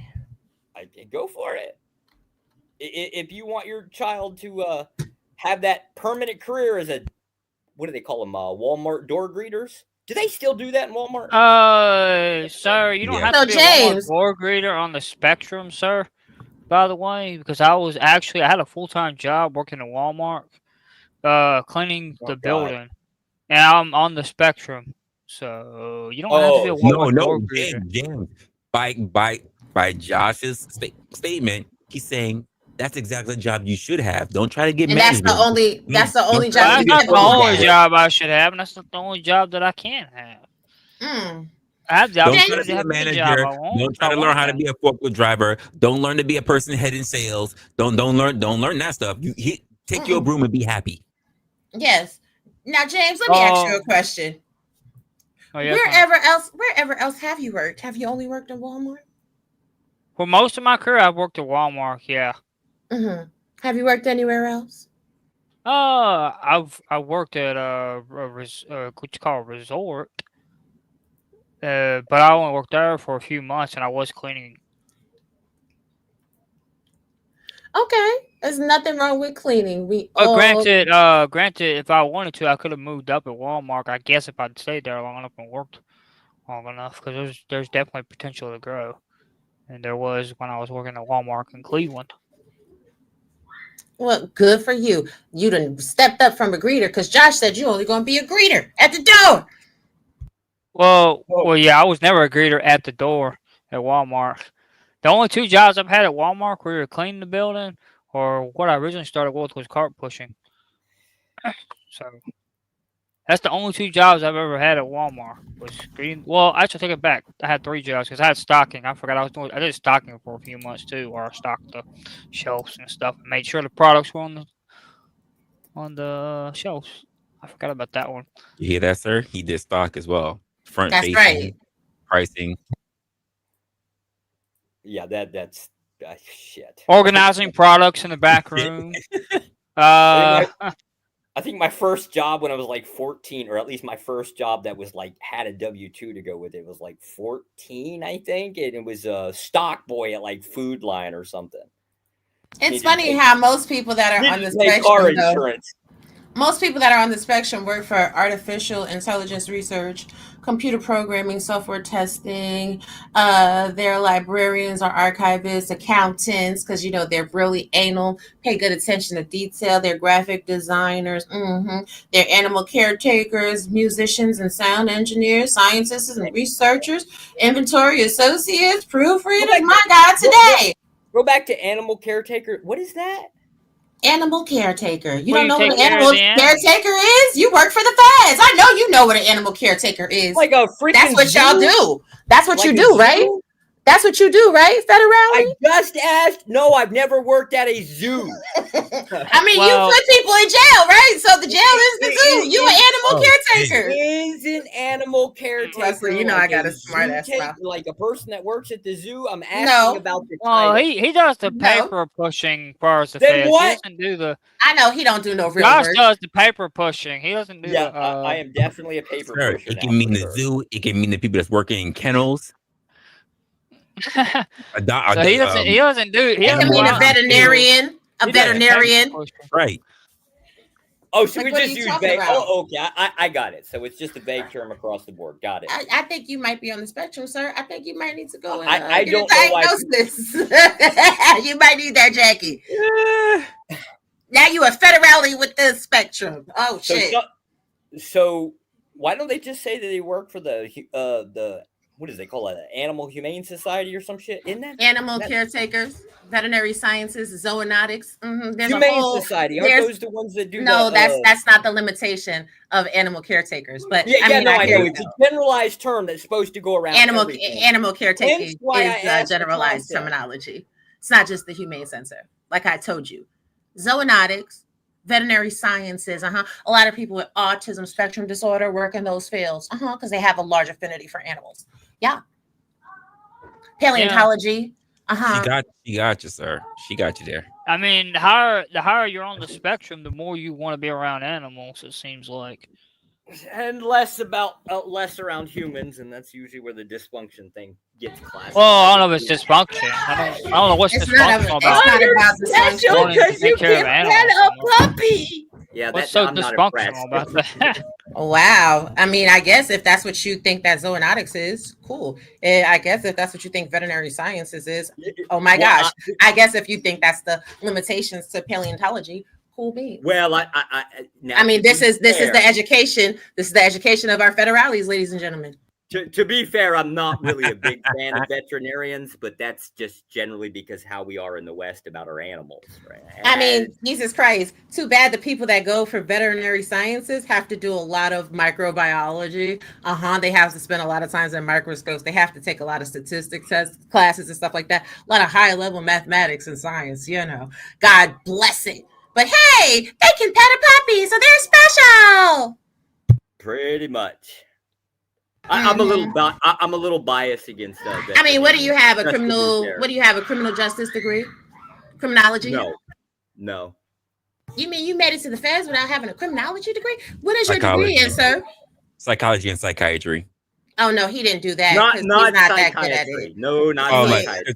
He and I are roughly around the same measure. Like No, you're not. No, you're not. You're leaps and bounds apart. Stop it, Resla. Don't diminish yourself to that capacity ever again.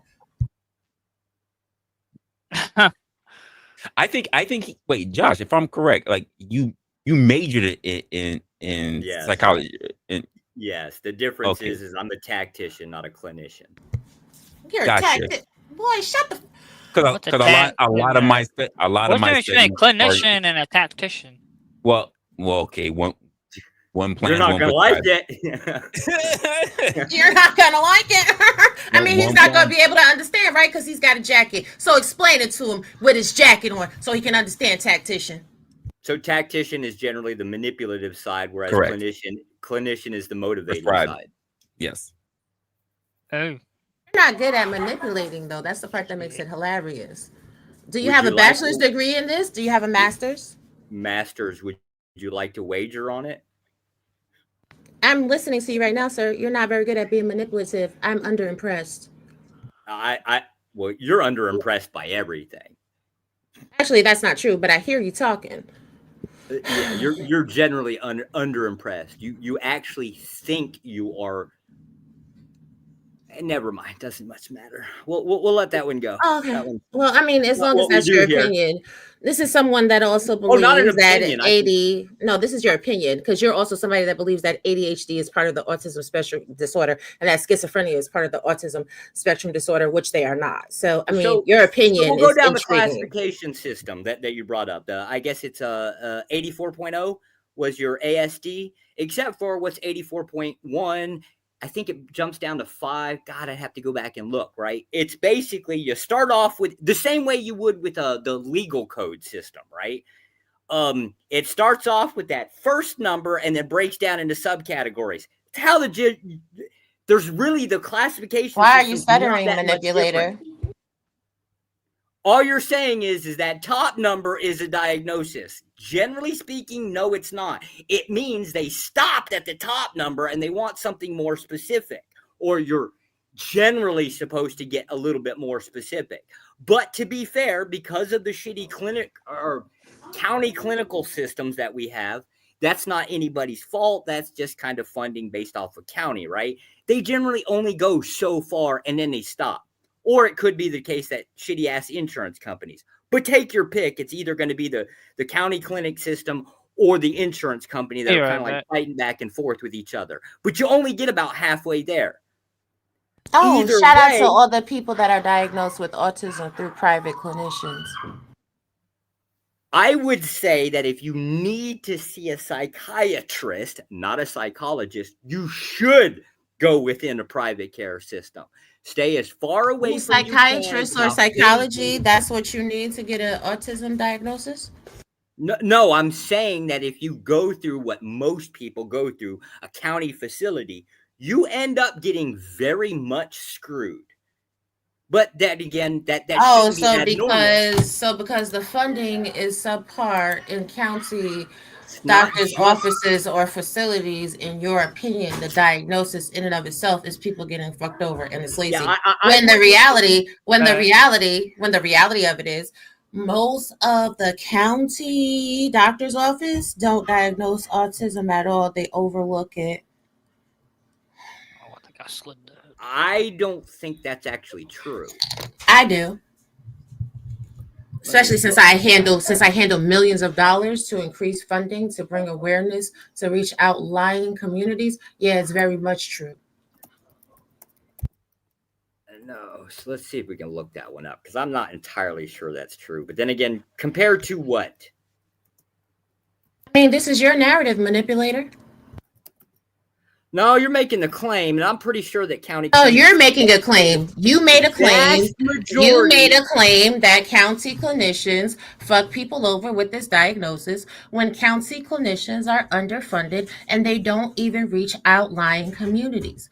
When governmental agency has millions and millions of dollars of budgets to increase education within county doctor's office to clinicians to educate them on the best practices to raise awareness within their communities and increase the diagnoses. So you're making a claim, and I'm talking about facts. Go ahead, manipulator. That's just like saying there's money for them to get further education bullshit, right? But no. You're saying that they diagnose and that they give shitty diagnoses. They don't actually give.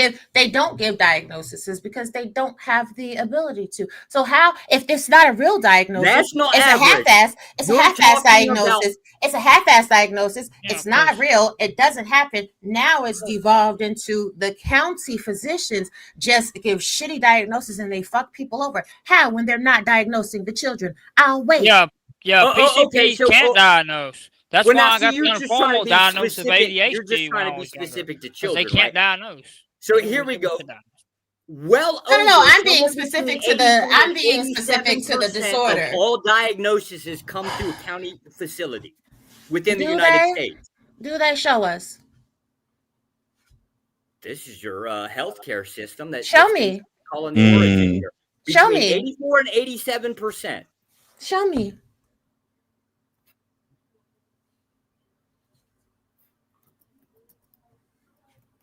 There's a button at the bottom of the screen that says present. Present, share screen, show us. Present.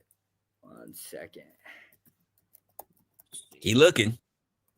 Oh, no, I'm not looking. I'm looking for how the hell to send the file. I'm not sharing my screen. You'll have to apologize for that one because, yeah, there's some other stuff open. Okay. Well, you can I guess copy. Well, what kind of file are you trying to send? I think that's a PDF file, I think.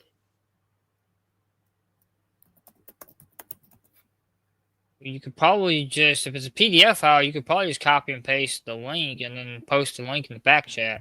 I mean, this is a fad that is a manipulator. I don't really understand why it takes this much to share a screen. My God, today. Yeah, I'm not sharing a screen because my screen Resla, can you share my screen?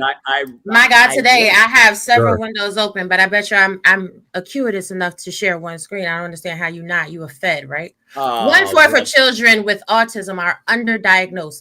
Black and Hispanic children are the most at risk for missed autism diagnosis, according to a Rutgers researcher.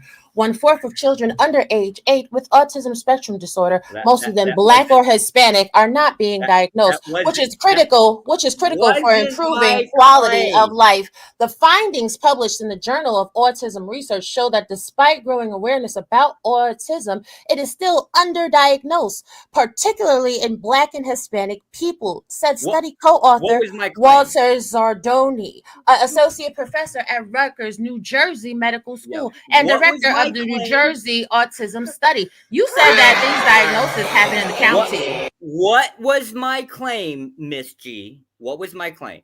Your claim was that 84% of diagnoses happen in the county, and these kids are just getting fucked over. Meanwhile, back at the ranch, Did I say kids? You said these diagnoses. These people are getting fucked over. The reality of it. The reality is people are not getting diagnosed with autism. 84. Okay. What was my claim? Say it one more time. Did I say kids? You said 84% of people that are getting diagnosed in the county and they're getting fucked over. They're not getting diagnosed. 84% of all diagnoses within the United States originate from county facilities. Show us. Listen, I just showed you something real quick. Show Yeah, us. all I stated You're manipulative and you're a fed. 84%. You're manipulative and you're a fed. You're manipulative and you're a fed. You're manipulative and you're a fed. So show us. No. Plug is cheap. Show You're us. not making I know, because you even can't show it. remotely- Because you're you not can't even even show it. arguing You're not making with no my sense because you point. can't show what you're You're talking making about. a Show what you're different talking claim. about. Show what you're talking about. Show what you're talking that about. children Show what are you're talking about. undiagnosed. Because you can't. Because No, you you're can't. You stating can't that show children what are you're talking about. undiagnosed. You can't show what you're talking about because you're talking a whole bunch of bullshit. And it's all All right because you don't you're really know what doing you're talking is about. laying claim You to don't know what you're something talking about, and different, it's okay. Raw. You don't know what This you're is talking the about, thing you and it's do. You okay. make What a I'm different talking about, claim what because I'm you wanna talking push about, off. what I am We talking gotta about save is the children. impoverished. I'm talking about impoverished communities. See, you're so busy trying to be Right, you want smart to and focus on intellectual. very specific details. No, you're which would probably focusing go on back very to county specific funding. details because you want to talk about county funding. The only people that go to county clinicians are the impoverished demographic. It would So actually when we're be- talking about, 25%, it would when we're talking actually about be- 25% of an they would impoverished actually be the demographic majority that of is not population being go through it. diagnosed, you must be tripping. See, you're And- trying God. to be, They you're would trying actually to be be the- subversive, and you're trying to be divergent in the information that you're giving out with your tactitional skills. Meanwhile, you Oh can't my show a God. goddamn thing. You can't show a goddamn thing. And then when we I get into want the to nuances save of the the children. demographics, baby, that's when you're getting your feelings. It's all right. No, Show you what want you're to talking save about. the children. And Nobody where I live cares at, we didn't about get nothing children. until about the about. time that I was diagnosed for anything psychological because all we had was a PCP that could recommend you to somebody, and most of the time the PCP wouldn't recommend you to nobody because they didn't recommend me to nobody when as far as I remember when I got the informal diagnosis of ADHD. And that was back a long time ago. To be fair, compared to today, now they probably do recommend you to somebody because we're like I say, back when I got the diagnosis, we finally got some psychological stuff here to where they could recommend you to somebody that would probably recommend you to a psychologist. Which the psychologist would be out of town because you still got to go out of town to see the psychologist. Because there's only 2 counties near me that I know that have psychologists.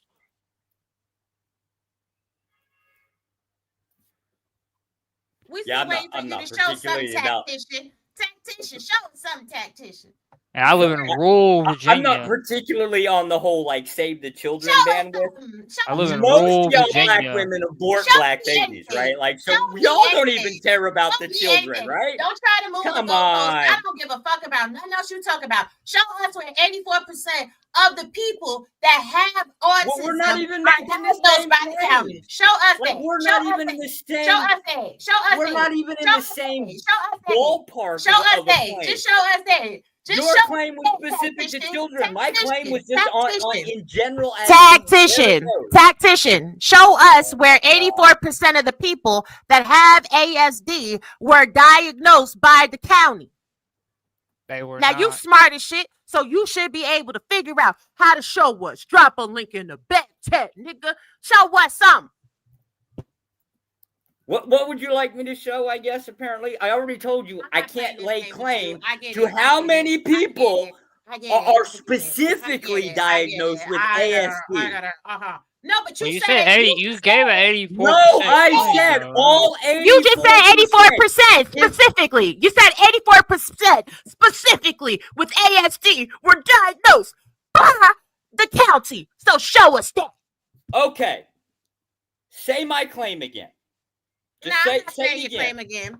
See this? Oh, this is the tactical skills, If y'all. This is 100% tactical is skills, the y'all. total This is number- tactical skills, y'all. Within a This quarter. is tactical if the skills, total- y'all. This is the tactician.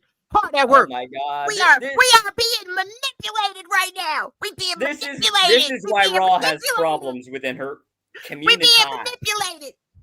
I don't have problems nowhere because I don't give a fuck about none of you niggas. Because the reality is, all you motherfuckers get up here talking I'm sorry, shit. ma'am. I'm You white. get up I'm here not talking that. shit. So I'm you not still one a of those. nigga. I'm white. I don't give a fuck. You still a nigga. A nigga is an ignorant person. It's not somebody that's black, you dumbass nigga. Okay. Now show us what the fuck you talk about, nigga. Got it. Nigga. I got it. Nigga.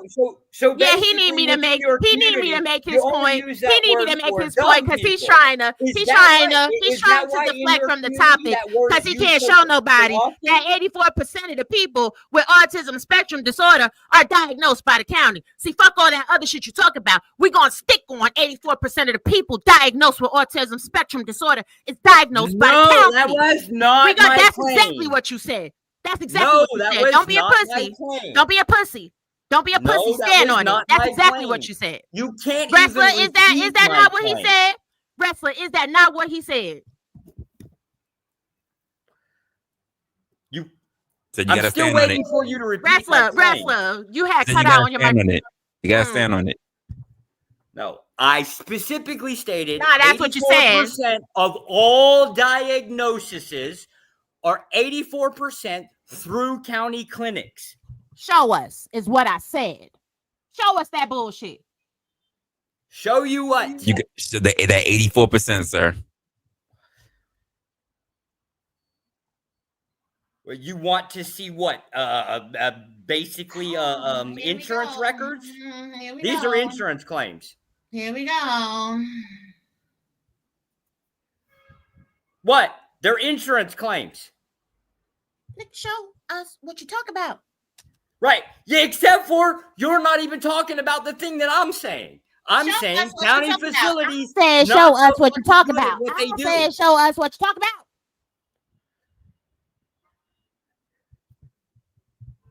Make your point. Show us what you're talking about. That was my point. My point was show it. If you don't show it, then you're a liar. Specifically bad. Show it or you're a liar. Show it or you're a liar. Show it or you're a liar. Show it or you're a liar. Show it or you're a liar. Show it or you're a liar. They're generally bad at everything they do. Show us or you're a liar. Oh, I have no idea. Well, see. What do you want? You're generally bad at being a liar. Oh, okay. Got it. You're generally bad at being a liar. You're generally bad at trying to diminish children and people with autism spectrum disorder because you cannot validate, you cannot substantiate your claim. You cannot substantiate your claim. You are speaking specifically about people with the autism spectrum disorder. No, and you cannot substantiate your claim. You said that 84% of the people diagnosed with autism spectrum disorder came from the county. And you cannot substantiate your claim because you're a liar. Because you're a liar. Because you're a liar. Hi, darling. Hey, babe. You haven't even. Hey, baby. How are you? Oh, God. Him again. Jesus Christ. Oh, you sound like Alvin and the Chipmunk, babe. You sound like Alvin and the Chipmunk, babe. Refresh. Absolutely do. Hi, everyone. As a representative of the delegation of the people in the chat, we would just like to know if you could substantiate the 84%, the when, how, and the why, and where that you got this, sir. So we can move this Except right for along. she's not talking about. Wait, hold on, sir. We'll get to that, but you made the 84%. Yes, I am. So can you substantiate? No, you're not. You're talking about wait, sir. I'm not arguing. I'm not here to, sir. I'm just a representative for the chat. We the people, the chat delegation. We would just like for you to substantiate the 84%, sir. No, sir, Will. I am not. So you made it. So you made an assless claim, sir. Yep. No. Yeah, he So where, when, and how did you wait? Where, when, and how did you get the 84%? Go ahead. It's just an insurance claim. Okay, so you're an insurance agent. No. Okay, so how would you know that this is an insurance claim? Do what? How would you know that this is an insurance claim? Because it states it's from insurance company. Okay, cool. States of where? From where? Reference it. Sources. That's what you want. There we go. Substantiate. Thank you. Really? See how we say when, where, and how? Okay, so where'd you get this from? The one who played in the video. So you got this 84% from where? Come on. He don't know nowhere. Hello, Arthur Joshua. Don't go look it up now. Don't be down there clicking the keys now. You said it, so you had to look I at it. have to type it in to get the file back up. No. When you say it, you should have it ready and available, sir. You shouldn't have to go look for it because you know what's about to happen. Okay. Someone I trying to got it. figure out how to share So a file. that 84% that you were talking about, I wonder if you come with a different number. How much you want to No, bet it's it's a different 84 number? to 87%. That would be Got the a difference. bitch. So see how we say when, where, and how, and why. We just substantiate things. We're talking about things. All right, cool. So you got this from which website, sir? Oh, that I'm not going to give to you. I'll give you the file, but I won't give you the source. Oh my god! So now he beat it to. Oh, I get it. He needed all of this time. He needed all of this time to craft the file together because there is no actual data. There is no actual data. It looks bad. So it looks bad when you give up information that no one else can verify, sir. Hello. As a person who Well, just right now it's still a vague claim, right? Excuse me, I just went through listening to your bullshit. It's my turn. It's my turn. All right, so as a person who just went through all of this delegational process and as being a representative from the chat, when it comes to referencing information that everyone can be able to easily verify by going to a reputable source or having the credibility of looking at information to where even the layman or the common man can understand it, even at its basis terms, you cannot just throw out a percentage of 84% and say, well, I've seen the numbers. Okay, and where'd you get it from? And then you say, well, I'm not giving you the site, but I'll give you the file. So we don't know what the credibility of this file is because we can't verify the information that came in this file. We don't know who created the file. Wait. That would be true. You can have the file. I'm not done. As a representative of the chat, as a representative of the delegation of people in the motherfucking chat, I'm not done. So anyway, when we can't. This file that you're trying to give up, will it tell us where the source came from? No. Cause it's bullshit. He over there typing together a motherfucking. So you can be putting them together your own little Word document. Yeah, he chat GPT and the fuck out of this motherfucking file right now. What? That's why he over here trying to argue because he don't got shit. He ain't it's got a bunch of numbers on it. Oh, great! Where these numbers? You're the only person that can read numbers because you white. All right, I guess. Oh, listen, hold on, wait, let's give it a try. Cause hey, Resla, me and you, we black up here. Do you know what 1 per 1 is? No, you just got a jacket on you because he works for the Fed. Because he works for the Feds, but he got all the insurance claims. But he's a federale. See what I was telling you, wrestling? How motherfuckers could be whatever the fuck they want to be. He's a psychologist. Niggas can be fucking astrological ninjas in this bitch. You see what I'm saying? Like. There's no scape. There's no limit to what niggas can be on the motherfucking panel on goddamn social media. So now he's a federal agent that has access to information that only he know how to read because he's not black. Got you. Hey, Resla, what 1 per 1? I think 2. Okay, all right. Listen, I'm gonna just do it the simple way. Resla, if Timmy got 5 apples, all right? And Bridget asks for 2 apples. How many apples will Timmy have left? That's 7 apples. Motherfucker, I'll beat your ass. Are you serious? No, it's not. He said Timmy's got 5 apples. Bridget wants 2 apples. That means Timmy has 3 apples. No, that's not what I said. I said Timmy got 5 apples. Bridget wants 3 apples. Oh, 3 right? apples. Be 2 left. Yeah. So how many? God damn! Is we all? You know what? Fuck it. You know what? I apologize. You did just say that you was.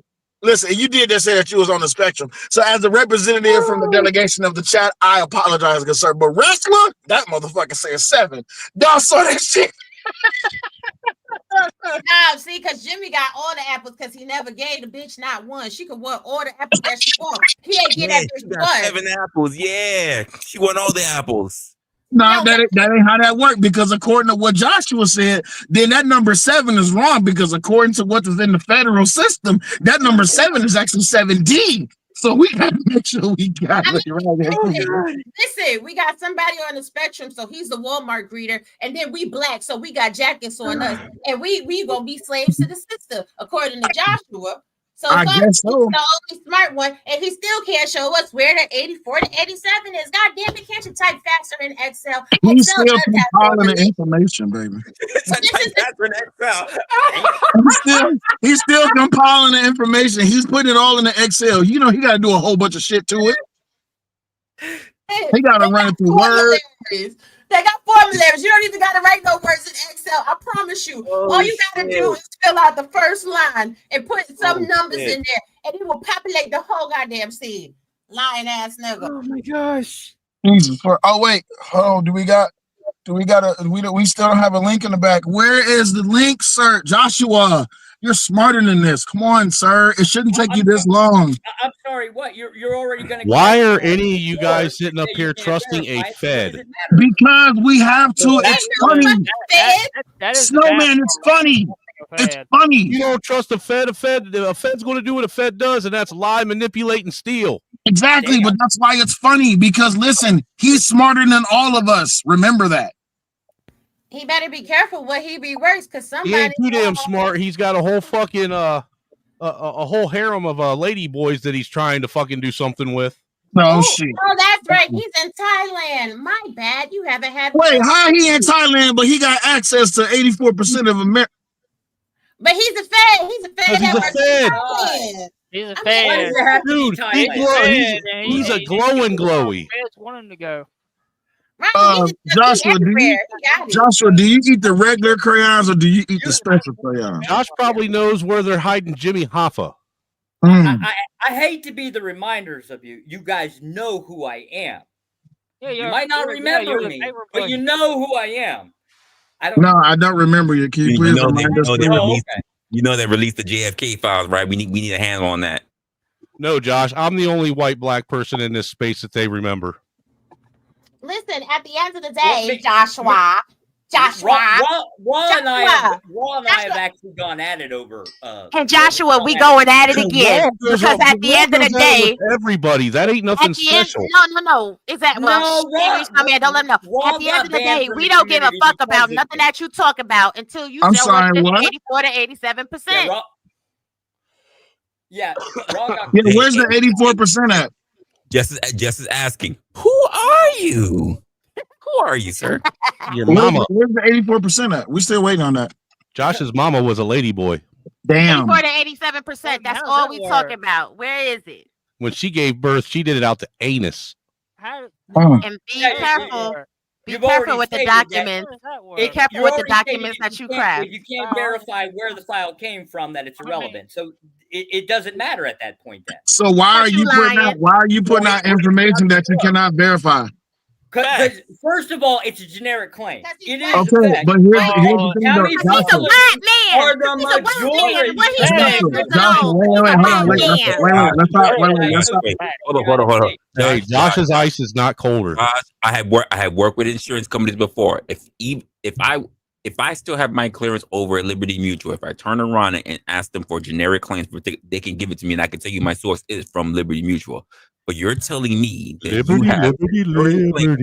you have insurance claims that cannot be verified. It'll tell you it's a collaboration. Your insurance is Liberty Bibbity. It just states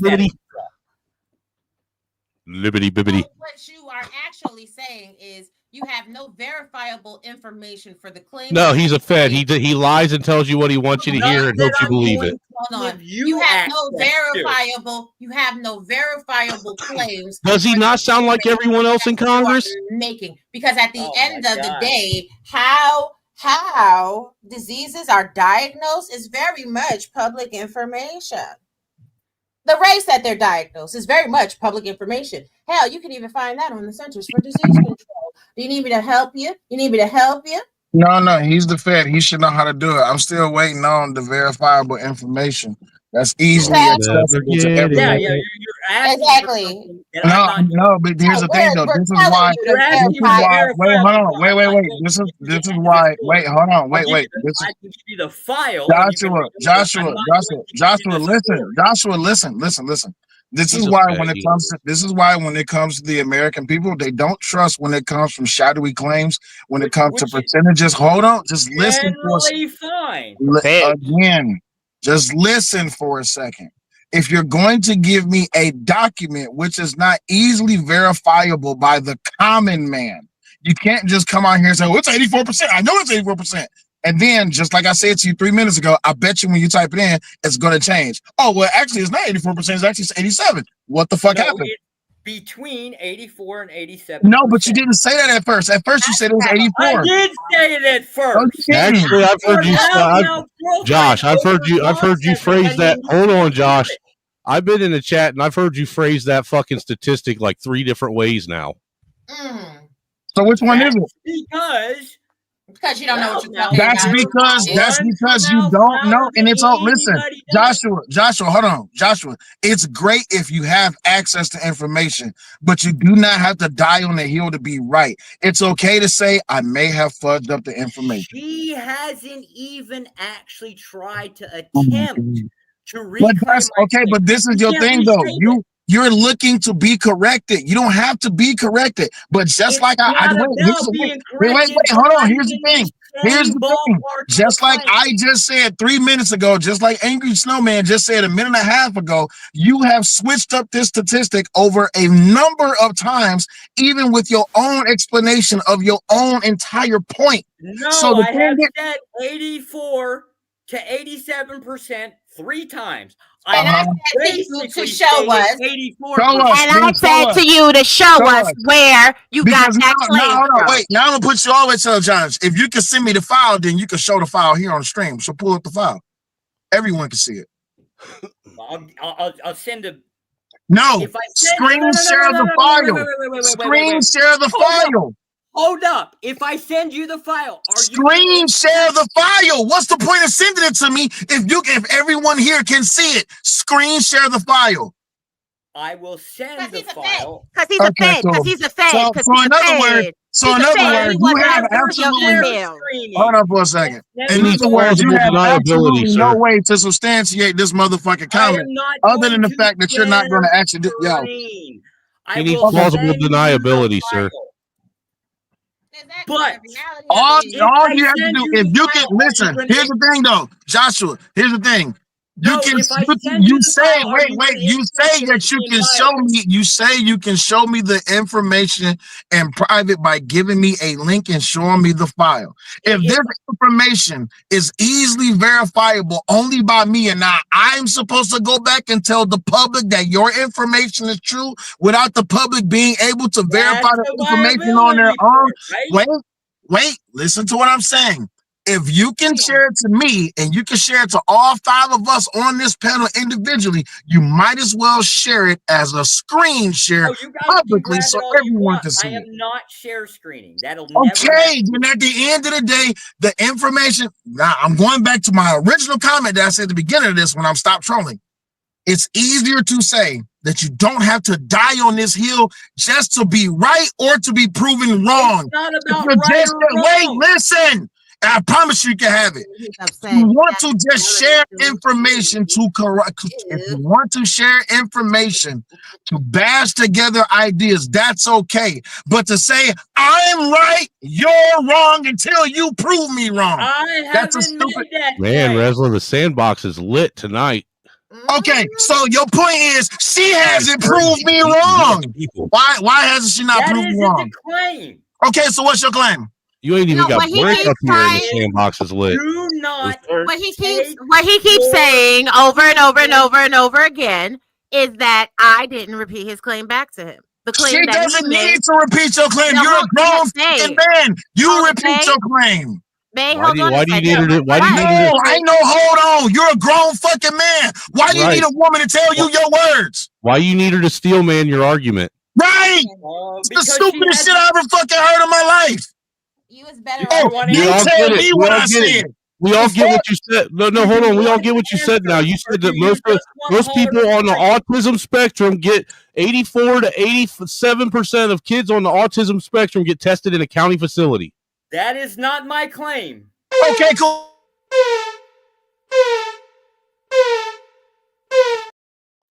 Awesome sauce. What's your claim? That 84% of all diagnoses within the United States originate from county facilities. And that's not true. And I said show it. Okay, cool. She said it's not true. Now what? Okay. Nothing. There's Shut now up, what? fucking Hold easy on, that just a minute was. ago. No, wait, just a minute ago he said he used 2 different fucking percentages. Now I he's using know. 1. Now it's 84. I'm always going to say the lower number, 84%. Then why say 87? 87 higher than 84. Hold on, Josh, respectfully. That's not what you've been up here whining about. You've been up here whining and saying that you said 84 to 87%. Don't be taking your kids in to get them diagnosed. Don't Why put the that fuck jacket would you on. not take your kids? Wait, you were the one who claim- recommended people first take their claim kids was- to get diagnosed. You're the first one to come up there and recommend that. Because you So, want everyone wait. to be a little slave labor up here. Don't So be how- taking your kid and getting jackets put on them. So how else would you find out if your treatment, dummy? Thank you. Thank you. The So only how thing else that would we you can- find out? How else would you find out what your child has? What's the best recommendation that you have, good sir? He said, "Don't take the kids to get them diagnosed at all." That's cool. I got that, baby.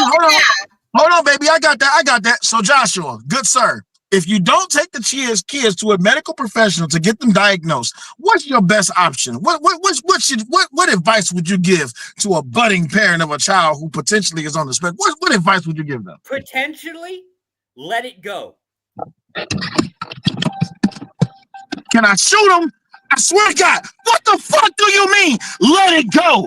What? Let it go. What do you mean, let it go? How do you say If you're that? a parent and you go. If you're a parent and you potentially think your kid is on some kind of spectrum, let it go.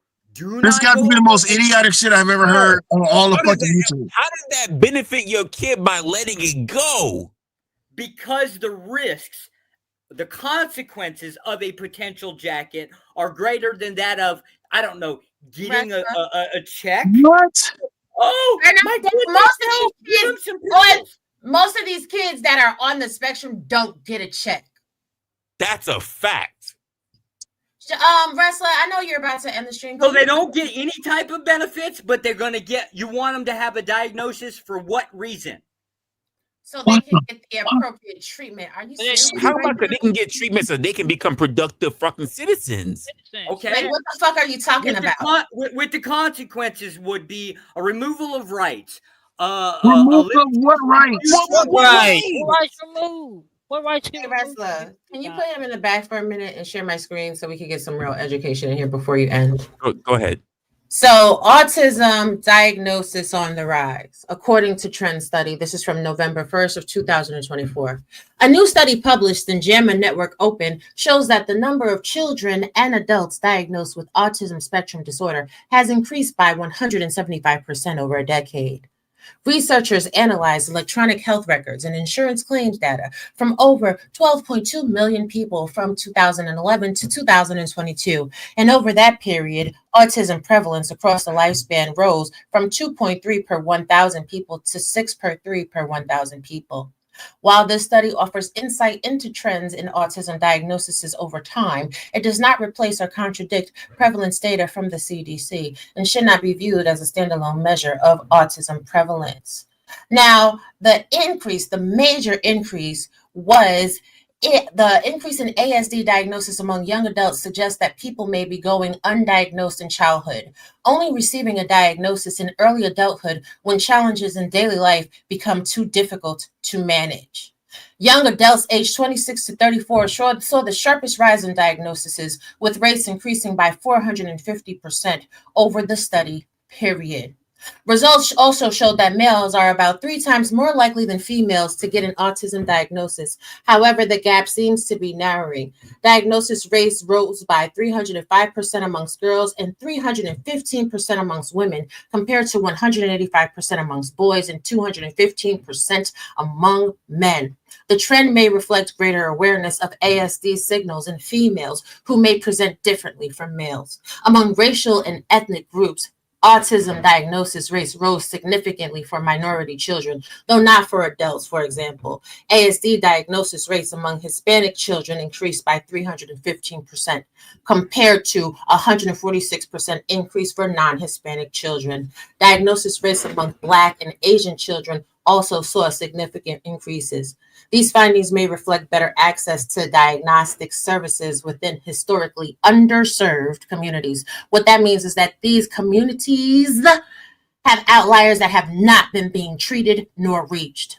The study is a significant step forward in our community, says Andy Shee, Chief Science Officer at Autism Speaks. It shows where we're making progress, but also where we need to improve, especially when it comes to adults, women and girls, and diverse communities. As diagnosis rates rise, our focus should be on bridging gaps in healthcare access and ensuring access to culturally informed care across the lifespan. So when people like Joshua say that, 84% of the diagnoses are coming from the counties, it's a blatant goddamn lie, because the underserved communities don't even have motherfucking diagnoses or clinicians. Those are the county facilities. See, this is where This is the most. this is why I asked you to put him in the bag, because this is the level of stupidity that I cannot abide.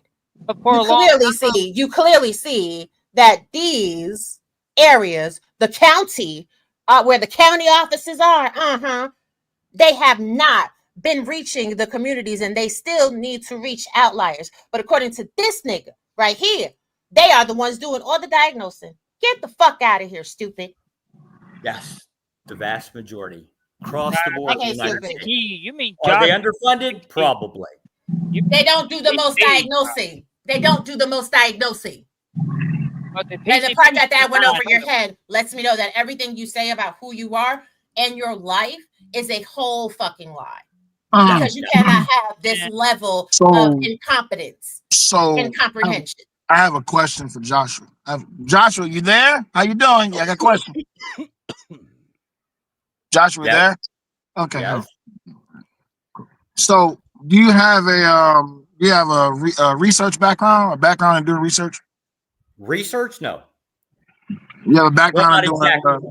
Wait. Hold up. I gotta wait. Stop. Wait, Josh. Resla, don't stop me. Wait, no, Josh. You have a degree. You have a degree in psychology. You gonna tell me you didn't go to anywhere to do any research studies?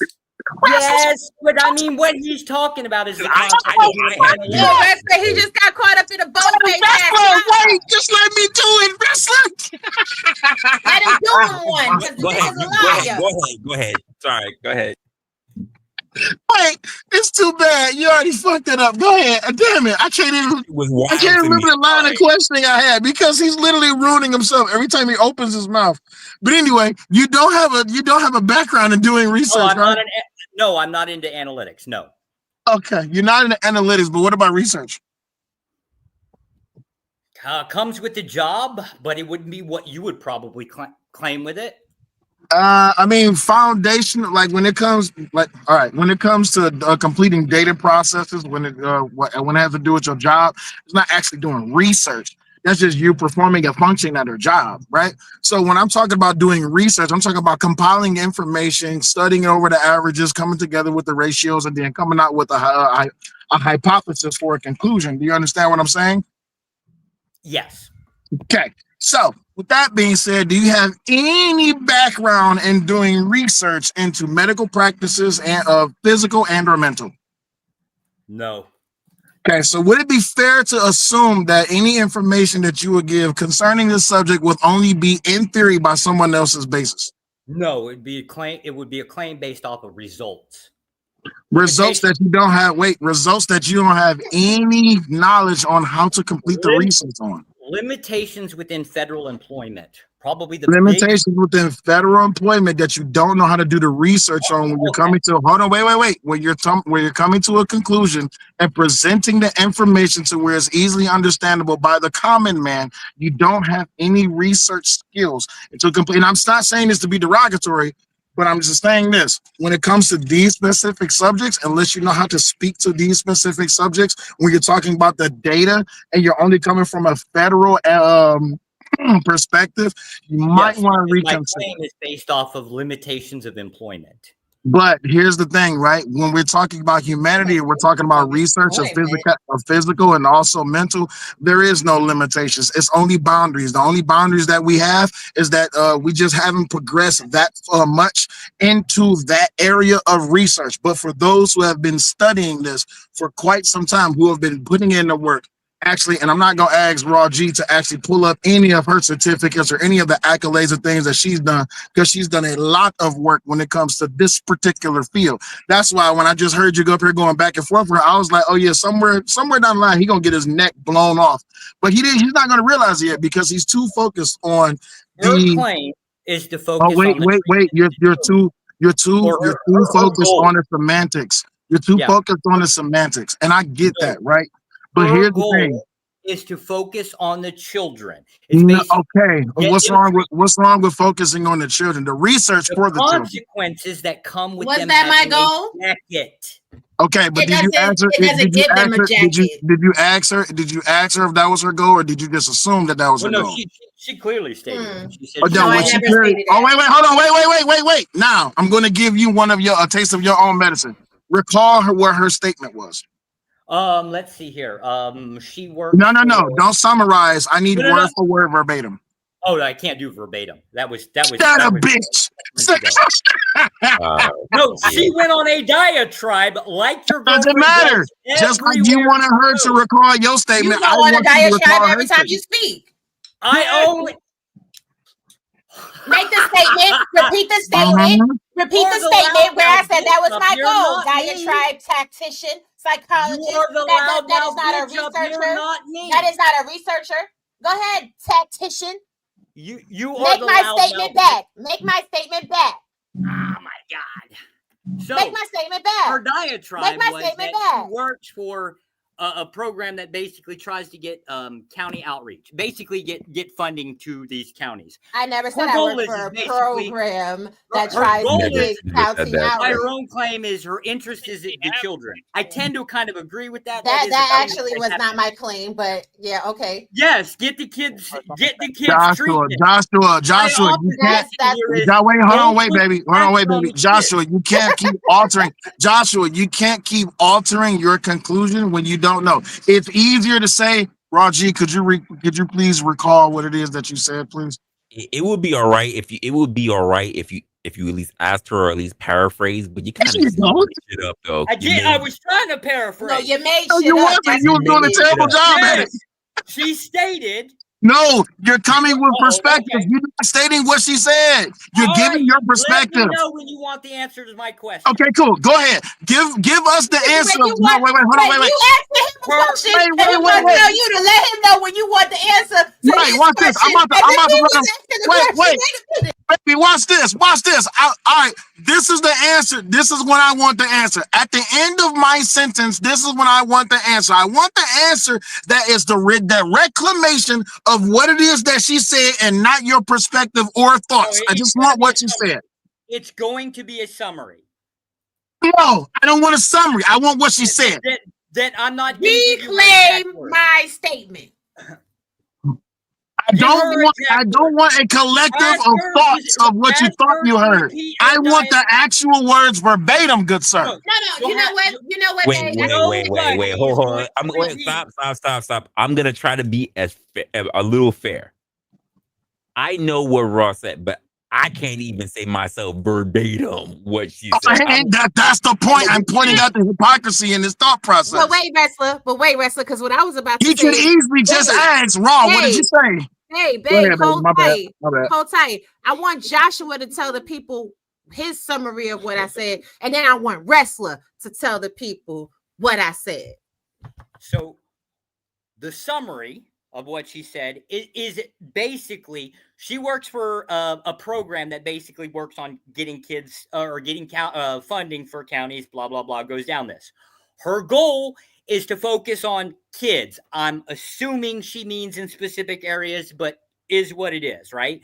Because the problem I had with her premise is the fact that I oppose her goal of getting kids treatment if it comes with a jacket. her claim is based on the counties are basically, I don't know, underfunded, aren't doing their job, that stuff like that, basically. And I'm saying the counties generally do a bad job anyways. However, my opposition is to her goal to go get the kids treatment, because usually those treatments come with jackets, and those jackets come with limitations. No. That's a partial of what she was saying. One, yes, she says she. It's the only part that I had the major contention with. She works a lot. Yes, she does work alongside area, but she also was speaking as an actual parent who has a son themselves. And your claim, which is what spurred her on in the first place, is that you said they did a half-ass job, and then even when due diligence was up here, she turned around and went through our entire summarization as to all the different steps that you must do as a parent to get the stuff done. So how the hell could you be claiming that to be a half-ass measure when she literally went through all the different steps? Yeah, I already stated I wouldn't take my child to a psychiatric. No. See, he was quiet while you gave your summation of what I claimed, which is actually not true. So you're going to have enough respect for the host whose platform you're sitting on to be quiet while he gives his summation of what I said. Please continue, Resla. I'm saying that what you said was partly up there, but you're missing on the parts because you think you're talking about the stuff that you want to cover on. She did bring up that she works in different areas as well, but she also brought up the fact that she can tell you this from firsthand experience as someone who happens to be a parent of a child that's on the spectrum. And the claim was to go up against your claim that they do a half-ass job, and say they don't. And her claim is that they don't do a half-ass job because of all the different measures that had to be put within that. Right. Is her child going to be no, that's too personal. I don't do kids. I don't do family. Well, first of all, not a question to be asked because that wasn't something that got brought up before. But your claim, when you even talking about people putting them in jackets, or it's even on the assumption that people who are quote diagnosed now or immediately put in that particular area that all they can do is be working at a particular job. Because what you said is that when you get put up as a jacket, all you can do are basically these particular things, which is also be a Walmart greeter. Would be a Walmart greeter. Not true.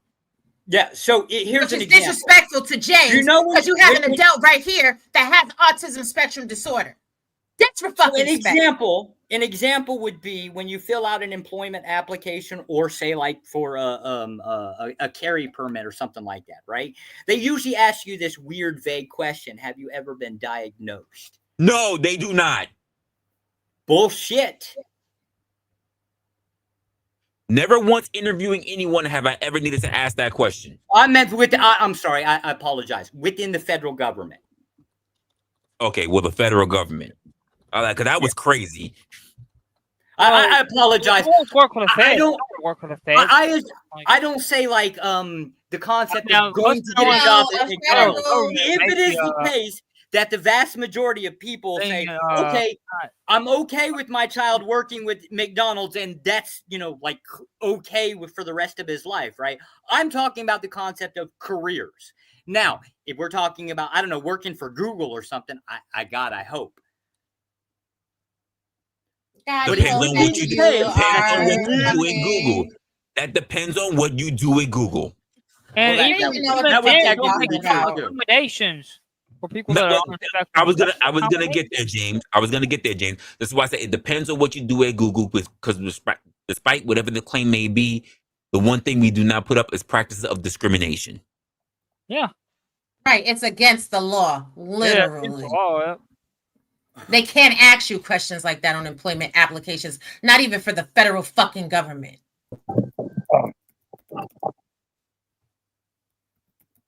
So you just up here lying a lot. Corporate wise, you're not gonna win that one, Josh. It's literally written in the policies.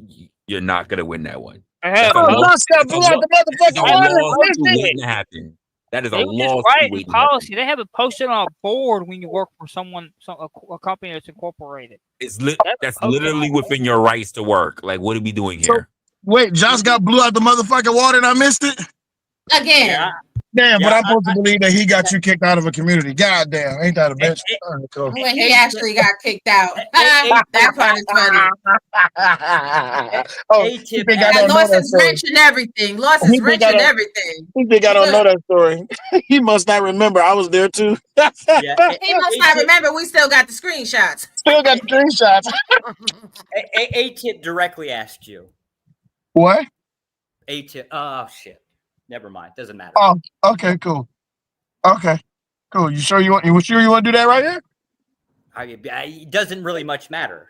Yeah, I it don't really know. doesn't matter. Right, But, because you always want to deflect. Because at there the you end of the go. day, you're wrong. You're wrong. So you're So trying to wait, bring up other can Oh you no, shit. take the time? But you Wait, can't can you stand in take your the time? shit that you're wrong. Can you take the time to admit that you were wrong?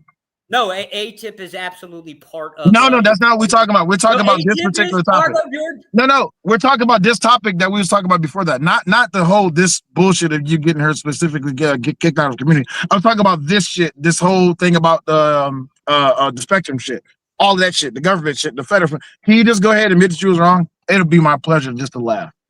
Of what? Of A-tip? No, can someone please No, give him because to this admit that he is was what wrong? this is an I just idiot want to that laugh. likes to deflect away from the truth because he's used to dealing with people that have lesser Yeah, no. intelligence A-tip is that part he of your can try medical, to your manipulate, but psychiatric screening within employment. he can't manipulate anybody Yeah. here because the reality of it is it's against the law for employers to ask you if you've been diagnosed with a spectrum disorder. It sure the hell is, but that was my next line of question I was gonna walk him into. But why'd y'all lead him down that path? So really quick, Resla, did we come to the conclusion that Joshua was wrong? I think that there is consensus against it, but no one, he won't. No, Okay. there's been no equivalent of fact that he's wrong. I think there should be data that needs to be presented that everybody can verify, but it hasn't been presented. Oh, so is it safe to assume that until said data gets presented, that everyone could understand that it's I easily will verifiable that he's just speaking out the side of his neck? I will say, based on the actual conversations and based on the collective agreements of what's going on, I personally will side with Raw on this one. Oh, so he's wrong. All right, cool. So Josh, go ahead and admit that you was wrong, and thank you. Oh Appreciate no, it. absolutely not. A-tip is actually part of the. God damn it. You know what, Resla. Gatsby, you're gonna have to reach out to me so you can have this quote talk with Josh. Gary Gatsby, he's not good at debating anybody. Oh, let's see. Legal protections for job seekers with disabilities. If you're qualified for the essential functions of the job you're applying for and you have a disability, the Americans with Disability Act protects you from getting passed over due to discrimination.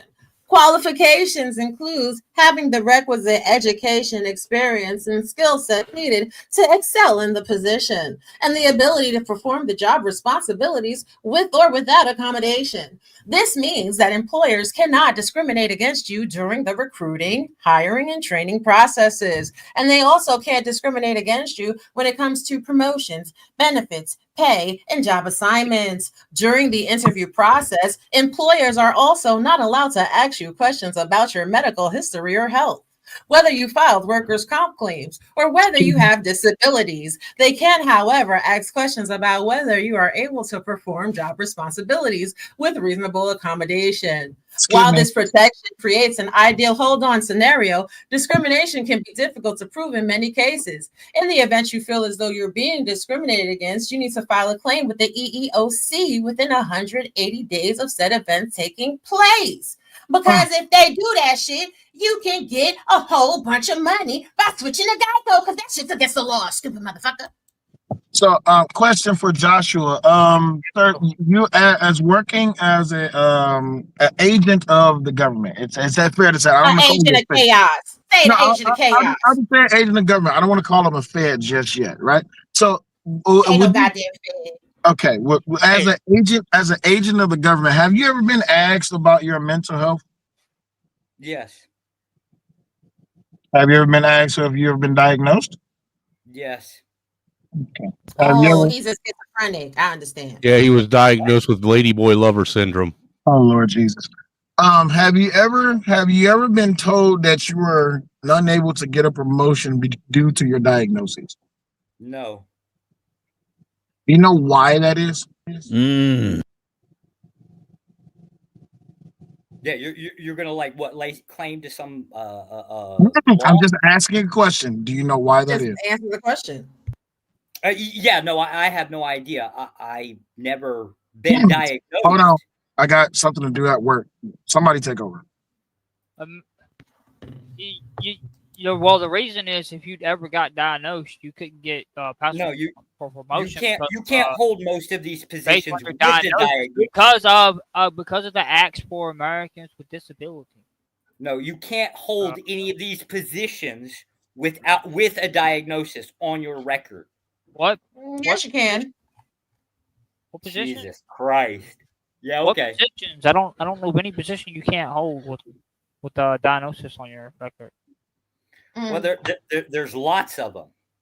Like what? For me, a foreign Well, service give me a generality of the a position. foreign service officer cannot have any type of psychiatric evaluation that results in some type of diagnosis. Well, too bad that spectrum disorder is not a psychiatric diagnosis. That you go through it, or before you even basically before you go through any screening process, you wouldn't even get the position in the first place. Every 6 months that we go through a screening every 6 months, probably stress. I have no idea. You would typically lose your job. And concepts of promotions, I don't like. Nobody asks you. Would it be a factor? Probably. I have no idea. But you'd lose the job anyways. First of all, autism is not a psychological disorder. Oh my God, we already been through this. But you just said you can't be a foreign policy officer. You said you can't be a foreign policy officer with a psychological disorder. Nope, you can actually have that job. It may be difficult, but it is very much possible for you to work in national security. And no, it's very much possible. You said it can't happen.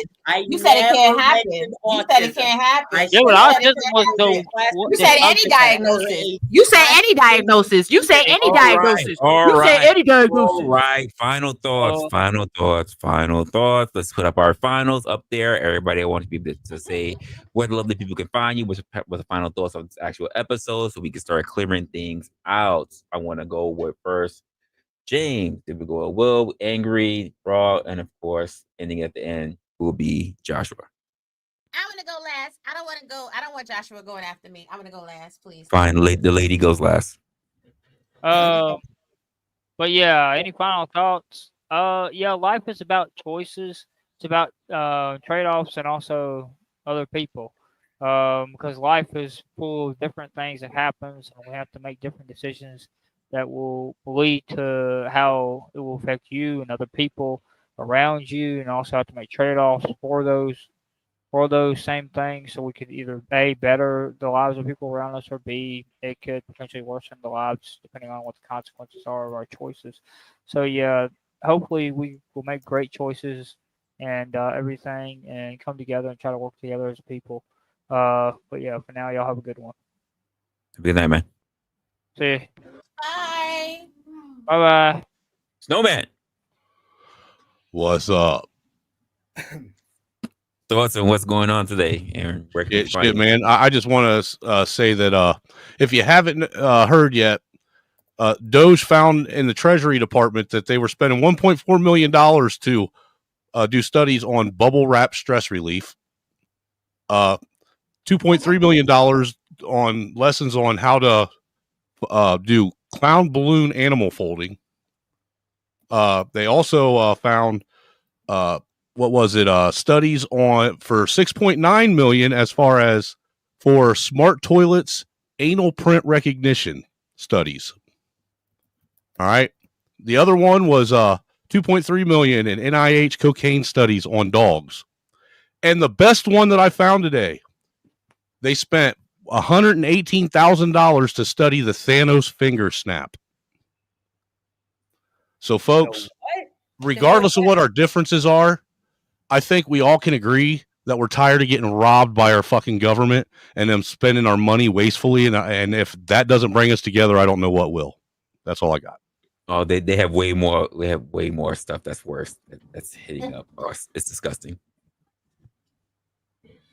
Willie Will. Will. Sorry, I just had to do some work stuff. What I miss? Are y'all in closing statements? Yeah, yes, sir. Oh, okay, cool. My closing statement is fuck you, Josh. Dumbass. Fucking piece of shit. Damn, you drug all of this on for no fucking reason. So, Oh yeah, in the real words quick, of Will. Mama, you, Josh. In the Real words quick, of Mama, fuck you, Josh. real quick. I want to agree with Will and say fuck you, Josh. That's all I Thank got. you. Fuck Oh, you, damn. Josh. This is the same thing we did last panel with us. And Damn we're it. doing it again. you, Fuck you, Josh. Josh. As a matter of fact, who's up here? James. James, say fuck Josh. Oh, Say now fuck you remember Josh. who I am. Got it. I will not say that, sir. I'm gonna be respectful and not say that. Oh, you have such a kind soul, but you know what? I'm going to say it for you. Fuck you, Josh, for James. Since you said he had to be a fucking Walmart greeter, fuck you, Josh, twice for Right. James. You fucking lying ass, glowy ass fed stealing our taxpayer You dollars and fucking spending it on Crayola lady eating boys. piece of shit. For everybody who left because they were expecting that whatever's going on, y'all missed out. Y'all missed out on all this. See, y'all slipping. Y'all They thought slipping. you was going to talk about that Vegas shit. You know what? Tell us for again the- how right it is that we're funding your lady boy experiment, sir. They missed out. They slipping. Mm-hmm. Yeah, you Raw. know, the attention span only You goes for about fucked up. 15 to You don't 20 have much minutes. to worry about us right now. That's a fact.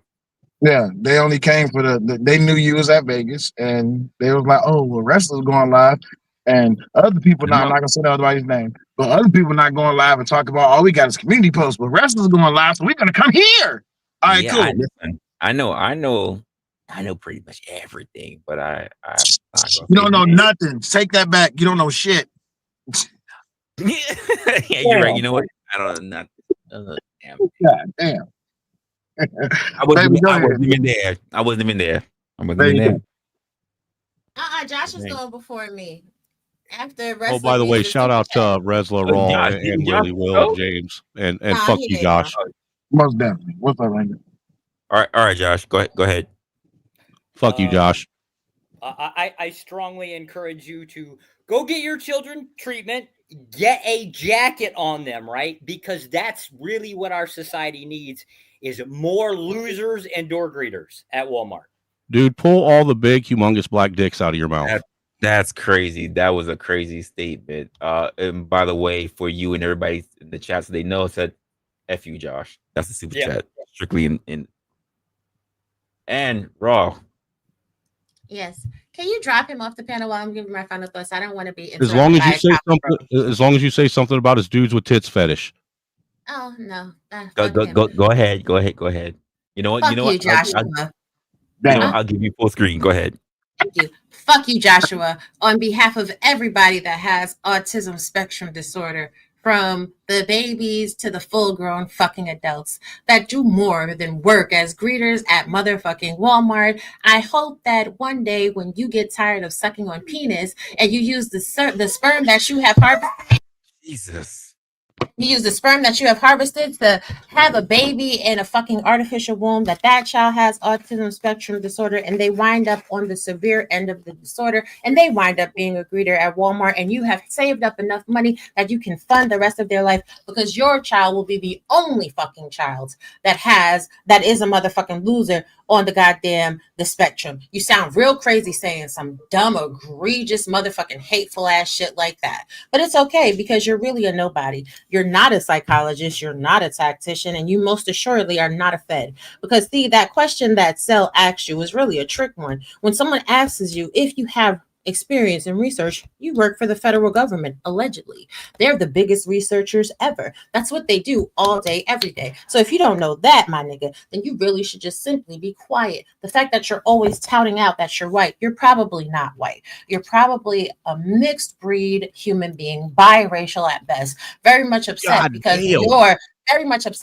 your core race, the white people, that is probably your mama, won't accept you, and your daddy never came back to love you. You sat up here this whole entire stream waffling and belly flapping off of information that you could not produce when everybody else readily can produce information. I don't know who you think you are or why you think you're smart. And instead of being able to be a human being and have a conversation, you always want to stoke up an argument because you simply can't acquiesce to the fact that you may in fact be wrong. I want you to suck 10 1,000 bags of dicks. And fuck you, Josh. Thanks for having me, Resla. Jesus Christ! Oh my god! How do you recover from that?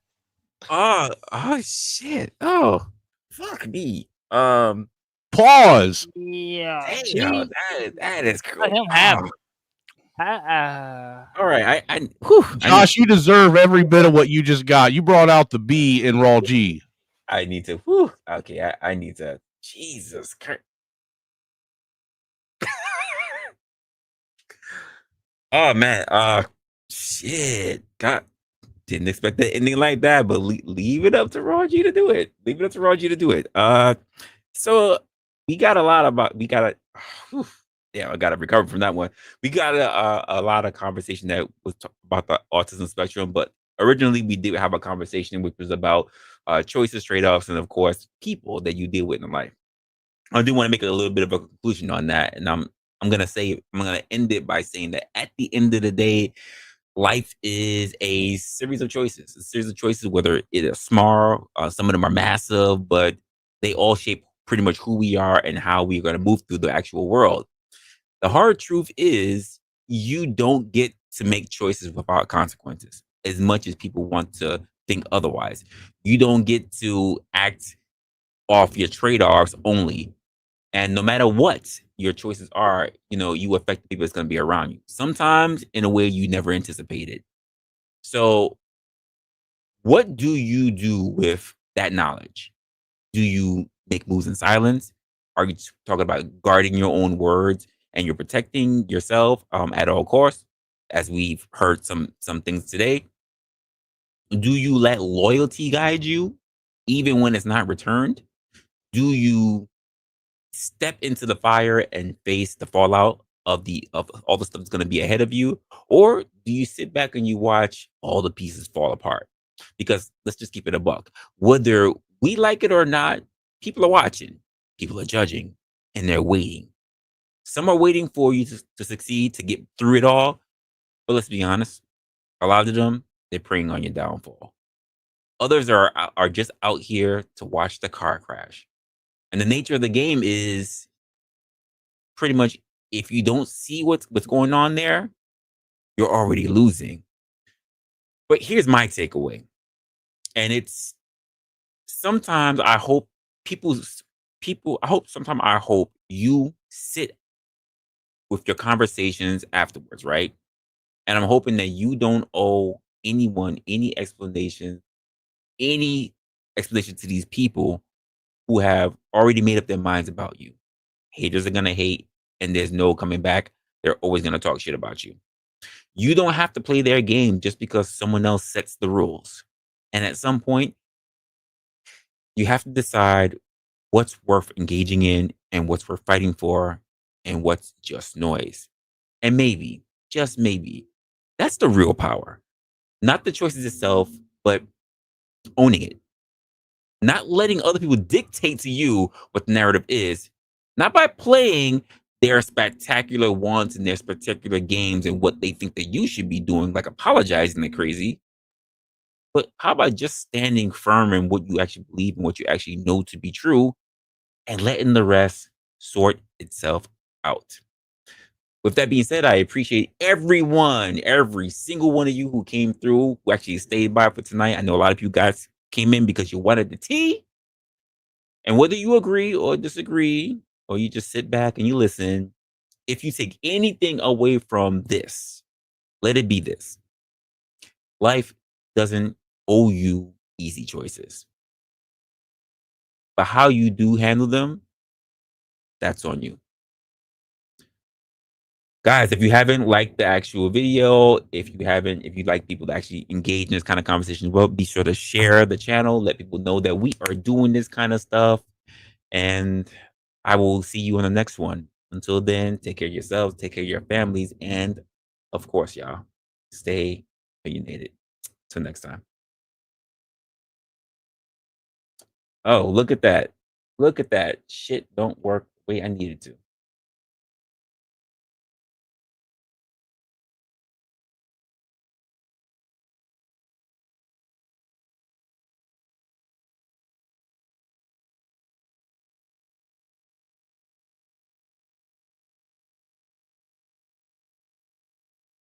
But no.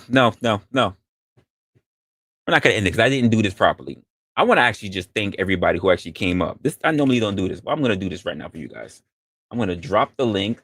There are very good people, very good sports. Check out all of the actual creators right now that turned around and actually supported this actual stream, coming up on panel, doing the talks. I appreciate everyone who's up here. So just go ahead and take a look. So that we're talking about Raw G, we're talking about James, we're talking about Snowman, we're talking about Will, who's actually up here. So I wanted that, as well as I want to make sure I put this link down as well, because if you guys didn't know, Marathon Kev has a actual premiere showing up. So there you go as well. Marathon Kev is going to be doing his thing. You know what? I didn't do that properly. Let me do this one more time for the people that was here. So the first person we're going to drop down is Cellulite Podcast. Be sure to look at his stuff. We're going to have Raw G's. Check out her stuff. Snowman, I don't know if you've been going live of late. I gotta check out that stuff. But we'll have Snowman in the building. James Talk Life. I'm gonna make sure he has his thing down. So be sure to check out their channels. If you haven't subbed to them, be sure to sub to them as well. And of course, one more time for the free skis, we got Marathon Kev is going to be dropping something really soon. Be sure to check that out as well. All right. Be sure to actually take a look at his stuff because, quite frankly, he's a bit underrated. So I'll see you guys on the next one. Now we're going to do this properly.